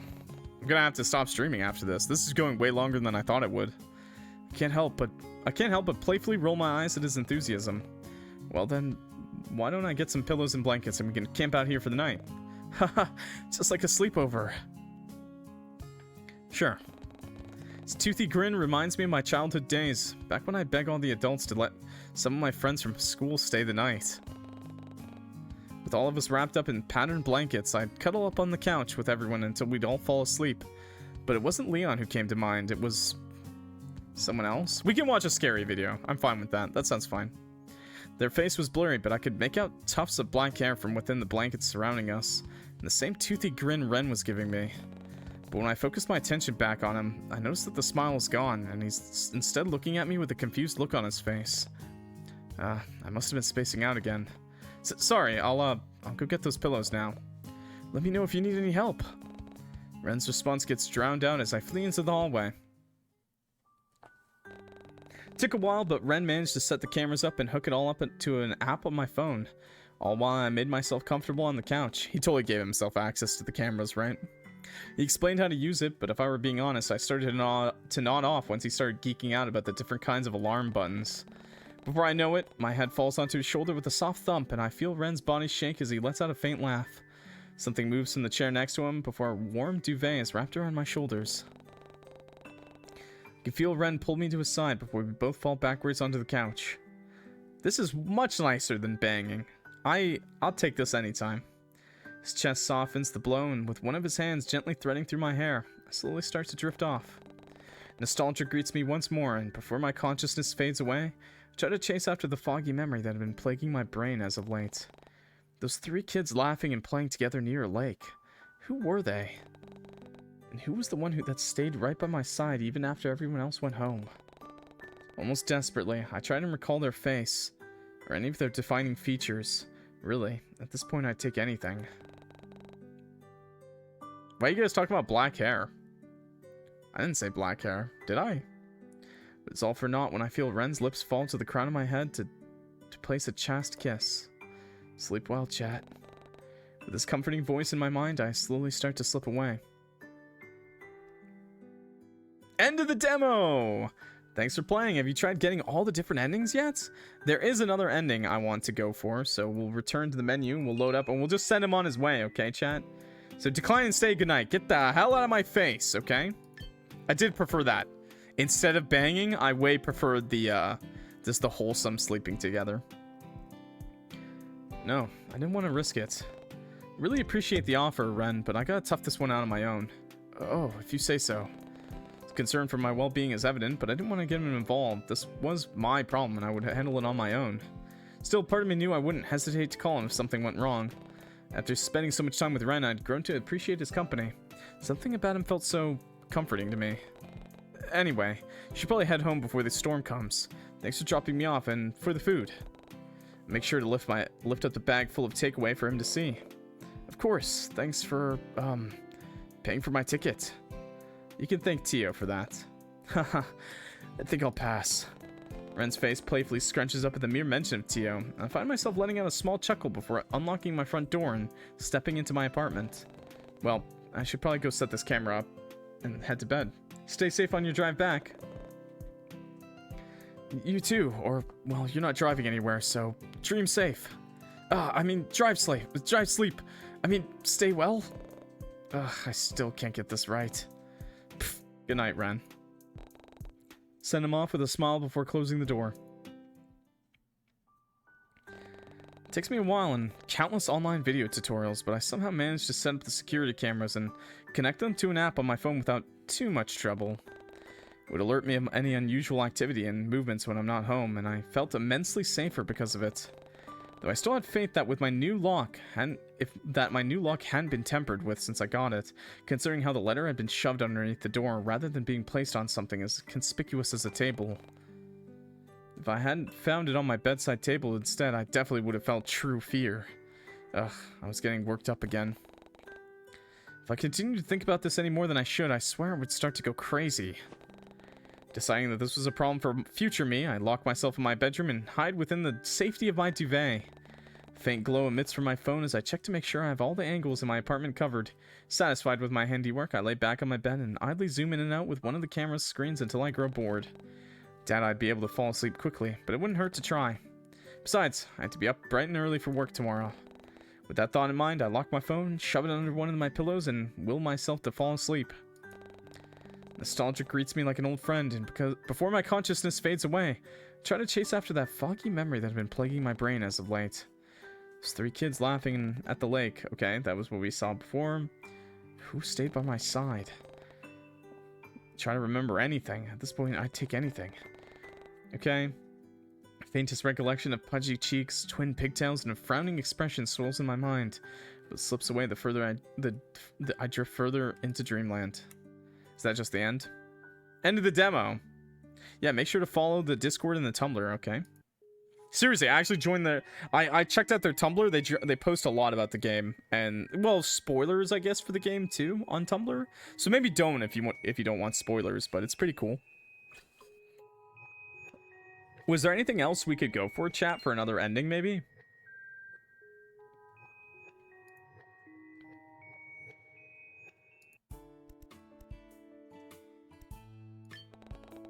Thinking about all this gory violence and death, it makes me feel uneasy. In fact, okay. Prior to moving to Cortland Bay, I've been surrounded. Okay, that's kind of the same, actually. Ugh.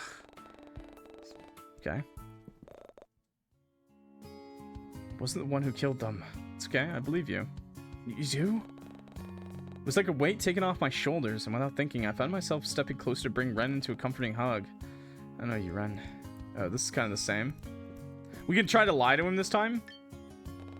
Yeah, I noticed that smell too when I first came in. Not really sure what it was. Oh, maybe I left the window open. Maybe it's the heating systems. This is the first time I turned it on. Maybe there's something funky in one of the vents. Checks the vents. Followed suit to make my fib seem believable. Yeah, maybe. As Ren moves to throw away some discarded plastic left on the counter, his eyes catch sight of the inky paper sitting at the top of the rubbish. Shit. Still doesn't seem to react though, and before my guilty conscience can eat me alive, Ren's voice breaks the silence.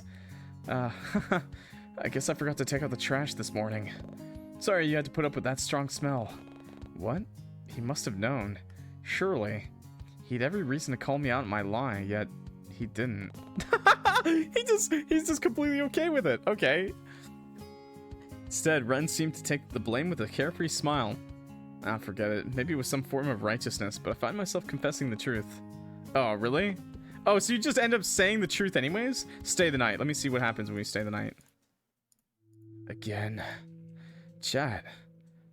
Why are you doing this? Wait, why is the dialogue different? You're not going to find anything here. It's just me. Nothing else exists here. Why don't you just play the game normally? That way neither of us will have to be stuck in this dark void. I love being with you, watching you interact with everything. Everything is so bright and colorful when you're around. Will you let me out? Please let me out. It's no fun here. I want to be with you. I love you. I love you, I love you, I love you, I love you, I love you, I love you, I love you, I love you. Ah! Femboy jump scare! Ah! Oh, hey. How's it going? I can see you. Ah! Wait, where was it? Let's do that one more time. Stay the night. Are you alright? Don't overwork yourself, chat. I should apologize. I didn't mean for this to happen. I should have helped you out more. The choices you're making and the path you're going down, it's not what I... No, never mind. Look, you have to know. I can't keep doing this for you, chat. I can't keep preventing you from getting my bad end. You won't like what happens. You won't like... it. It's not as kind as me, not as soft or lenient. It will sense your fear and feed off of it. Even if you give it just a small dose, it won't. It won't. It won't. Oh, a little bit different there. See, it's scary. It won't hold back. Deserves to rot in here with me. Deserves to die. Deserves to die in its own filth and carnage, choke on its regrets until it's nothing left but a husk. That disgusting abhorrence deserves to, in the darkness, void of any light or happiness, doesn't deserve to be in the light, doesn't deserve to bask in your radiance, to see how much you like your smile, doesn't deserve to feel your warmth, an eternity in damnation and solitude. These decrepit emotions for making me think these thoughts and act this way. I scared you because of it. I should kill it. I want to kill it. Oh, sorry, chat. Let me just do this.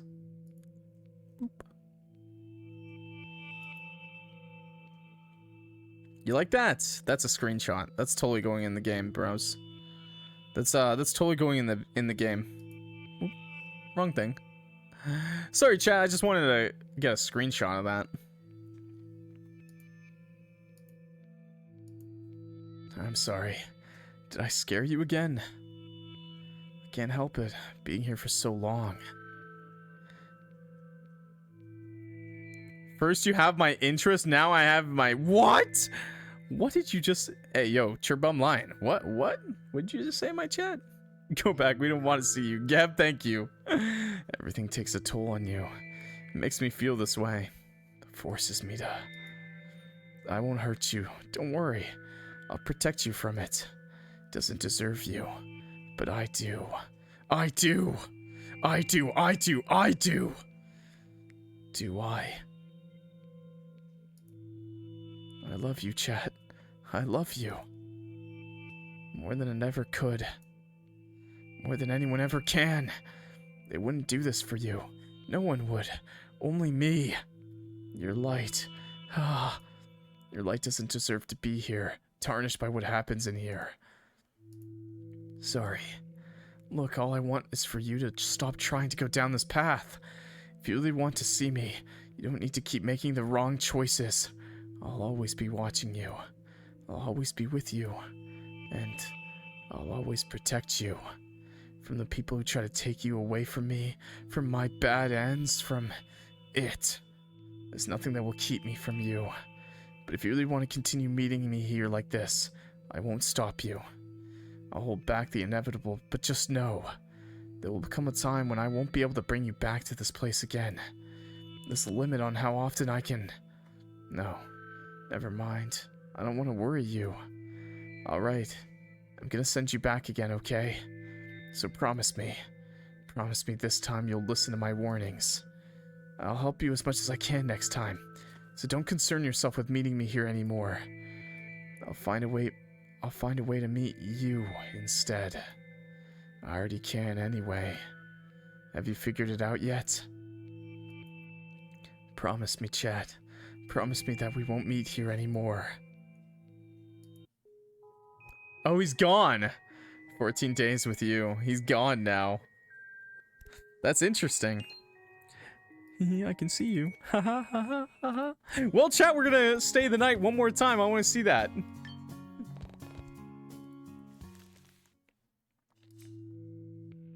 What? It's not what you... No, never mind. Can't keep doing this. You just... Hey! Deserves to die. Wait, what? That's actually the ending? Aw.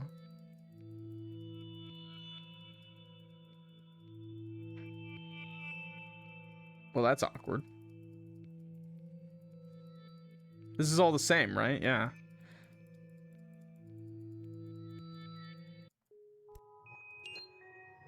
Maybe this one? Accept and let him stay the night? Nope. Return demo. Oh, he's back now. Okay, I think that's all the endings. I think. I don't know if it is. I'm not going to title this all endings because it's not, obviously. But I'd like to see the next day, actually. This is actually starting to get pretty interesting. I'm not starting. It was already interesting in the first couple of days. I like this, like, digital aspect to it. The digital aspect to his Yandere side, I guess. Kind of like someone mentioned Doki Doki. You know, that's the most popular example of something like this. Of, like, the game, like, breaking your files kind of thing. Very interesting. Anyways, very interesting. I'm excited to see more from the game. If you, like I said earlier, if you actually want to see the spicy stuff and you actually want to support the developer, go check out the link below, okay? If you're 18. If you're not 18, you should be not here. One, and secondly, I will murder you. I will find you. I will Ren you, and then I will kill you, okay? Fuck you, Geb. I'm mostly interested in the killer part of it, I guess. But I think some stuff is really cute. I'm not really into reading smut that much, so that's why I didn't read it. Sorry. Maybe one day I'll do a subathon, and I'll have like a subathon goal being like read actual smut. But until then, you get the blanks, and you get this like this basically. I hope you enjoyed the video. My name's Clock, if you forgot. If you didn't see day 1 and 2, 3, why did you watch this? And if you have seen it, but just not my playthrough, maybe you want to check out my playthroughs. They were pretty funny. Check out the link in the description below, / the end of the video will have the link, and the card at the top right. The description and whatnot will have the links to the full playlist. Anyways, thanks for watching, and I'll see you next time, guys, okay? Actually, I just realized, did we even see anything different? Did we even see... I'm just now realizing, did we even see, like, a CG this whole time? Courage is dark behavior. What about this? Dissuade is dark behavior. Ren, that was really messed up. You shouldn't joke around like that, especially when it involves my friends. I was only kidding, Angel. Really, I wouldn't do something like that. Sorry, it was a stupid thing to say. I won't ever do it, I promise. Cross your heart. And hope to die... No, I mean... Wait. I really need to start thinking before I speak. Oh, that was kind of cute when you tell them to... when you discourage it. Told her I wasn't interested in whatever she had to show me downstairs. You did? Yes, I did. I promised. Oh, if you don't encourage his bad behavior, he doesn't tell you what he actually said to the lady and how he threatened to push her down the stairs. Yeah, that's actually kind of interesting. Wait, he actually, so if you tell him to stop being edgy, he actually is not edgy. That was all you said? Yes, more or less. I guess you didn't really like that answer, huh? Sorry for not telling you sooner. Okay, leave the storage closet. What if we just leave? Actually, maybe we should just get out of this closet and face him like adults. Yeah, it's probably for the best. Wouldn't want to keep Elanor waiting either. Yeah, we definitely wouldn't want that. Let's see if this is different at all. Quick peck on the cheek. Nice. Are they there, or are they just gone again? Oh, no, they're just gone again. They're not good for each other. I see. Well then, I guess we should let fate do its thing, right? We shouldn't interfere. You believe in fate? Let me to you. Jeez, you're so cheesy. Okay. Yeah, I'm pretty sure I put it on the shelf when Teo pulled me in that closet earlier. He pulled you in the closet earlier? Okay. Oh yeah, let's check this out. Check out the desk. Look at the weird lock. Look at the book still in my hands. I checked out the lock one more time. No matter how many times I turned and angled the book differently, I still can't figure out how the mechanism worked.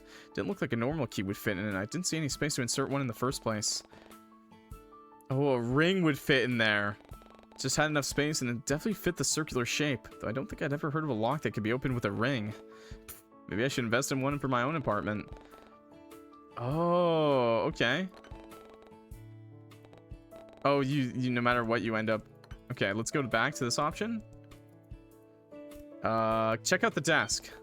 Holding the book to my chest for now, I glanced at the desk once more. Papers were still there, alongside Ren's laptop that was still surprisingly on, despite not being plugged into a power socket. It's a good battery. Admittedly, it did pique my interest. Why would Ren leave his laptop unattended? As if getting a response, a message pops up on the screen and startles me. You sure that was... Oh, what is she doing here? Didn't we, you know... Don't tell me you're still keeping contact with that thing. Excuse me? You know what's going to happen if you do. Don't make it mad, Ren. Look, I'll see if I can visit and help you out as well. Need to return your boring piece of junk anyway. Error, didn't like it. Sad face. I'm glad I came back for this. Well, whatever. Don't do anything stupid in the meantime, redacted. So that's Ren messing with the game, right? All of a sudden the app closes itself and shows me Ren's cluttered desktop. Out of the corner of my eye, I swear the red light of his webcam turned on for a split second. Fuck, I shouldn't have been looking through Ren's personal messages without his permission. What kind of creep does that anyway? Almost ashamed, I step away from the laptop, but not before realizing the item's still grasped in my hands. Oh. Okay, and then you knock it over.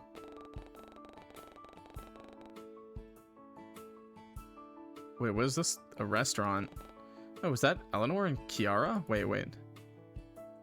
Internet that holds my interest are the two people sitting in the quiet corner of the room. Elanor and Kiara? They seem to be enjoying each other's company, given how they were both smiling and laughing at each other's jokes. Today's outing aside, it sure was good to see Elanor having fun outside of our workplace. Hardly ever see her outside of the library, and so it was nice to know that she was enjoying herself. Okay, the noise comes on. A recent murder. Okay, talk of gore and murder on TV makes me feel so... I feel sick just hearing about it. Thinking about this gory violence and death makes me feel uneasy. In fact, it was one of the reasons why... Okay. You're just sitting in the dark? What the hell? No problem. It means nothing. We can eat it. Okay. Tell a white lie? Oh, right. I know something funky smelling as well. Must have stepped in something bad earlier. Sorry. Oh, it's okay. Don't worry about it. Don't smell anything weird at all. Ren. Yep. Everything smells perfectly fine, normal to me. Ew. Bro smells shit, and he's just like, oh, it's fine. It's fine. Watching horror is his carefree smile. Okay, and he looks in the trash can. Still doesn't seem to react to it, though. Guess I forgot to take it out the trash. Call me out on my lie. No, and then you end up confessing anyways. Stay the night? Is this gonna be different? No, okay, it's not different. Okay.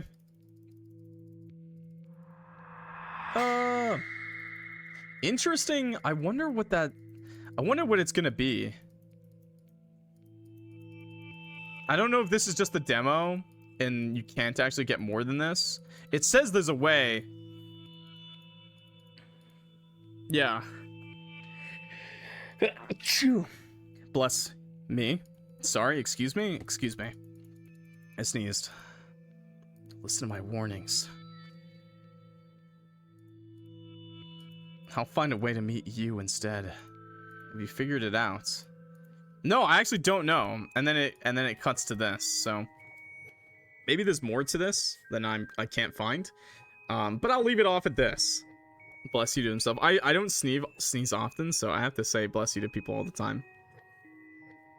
No, I'm sick because of that sneeze. No, I'm not even sick. Monica moment. Yes. Anyways, that'll be the end of the 14 days with you. Day 4. Thank you so much for watching, everybody. Thank you so much, YouTube, for watching. If you're new here, please clock that like button and subscribe to. We're pretty cool here. Like I said, I've played this game, and I've played a lot of other Yandere visual novel horror games just like this, like The Kid at the Back, which is a lot more popular for my channel. You might have heard of my Kid at the Back, or maybe seen the TikTok. That's really, really popular.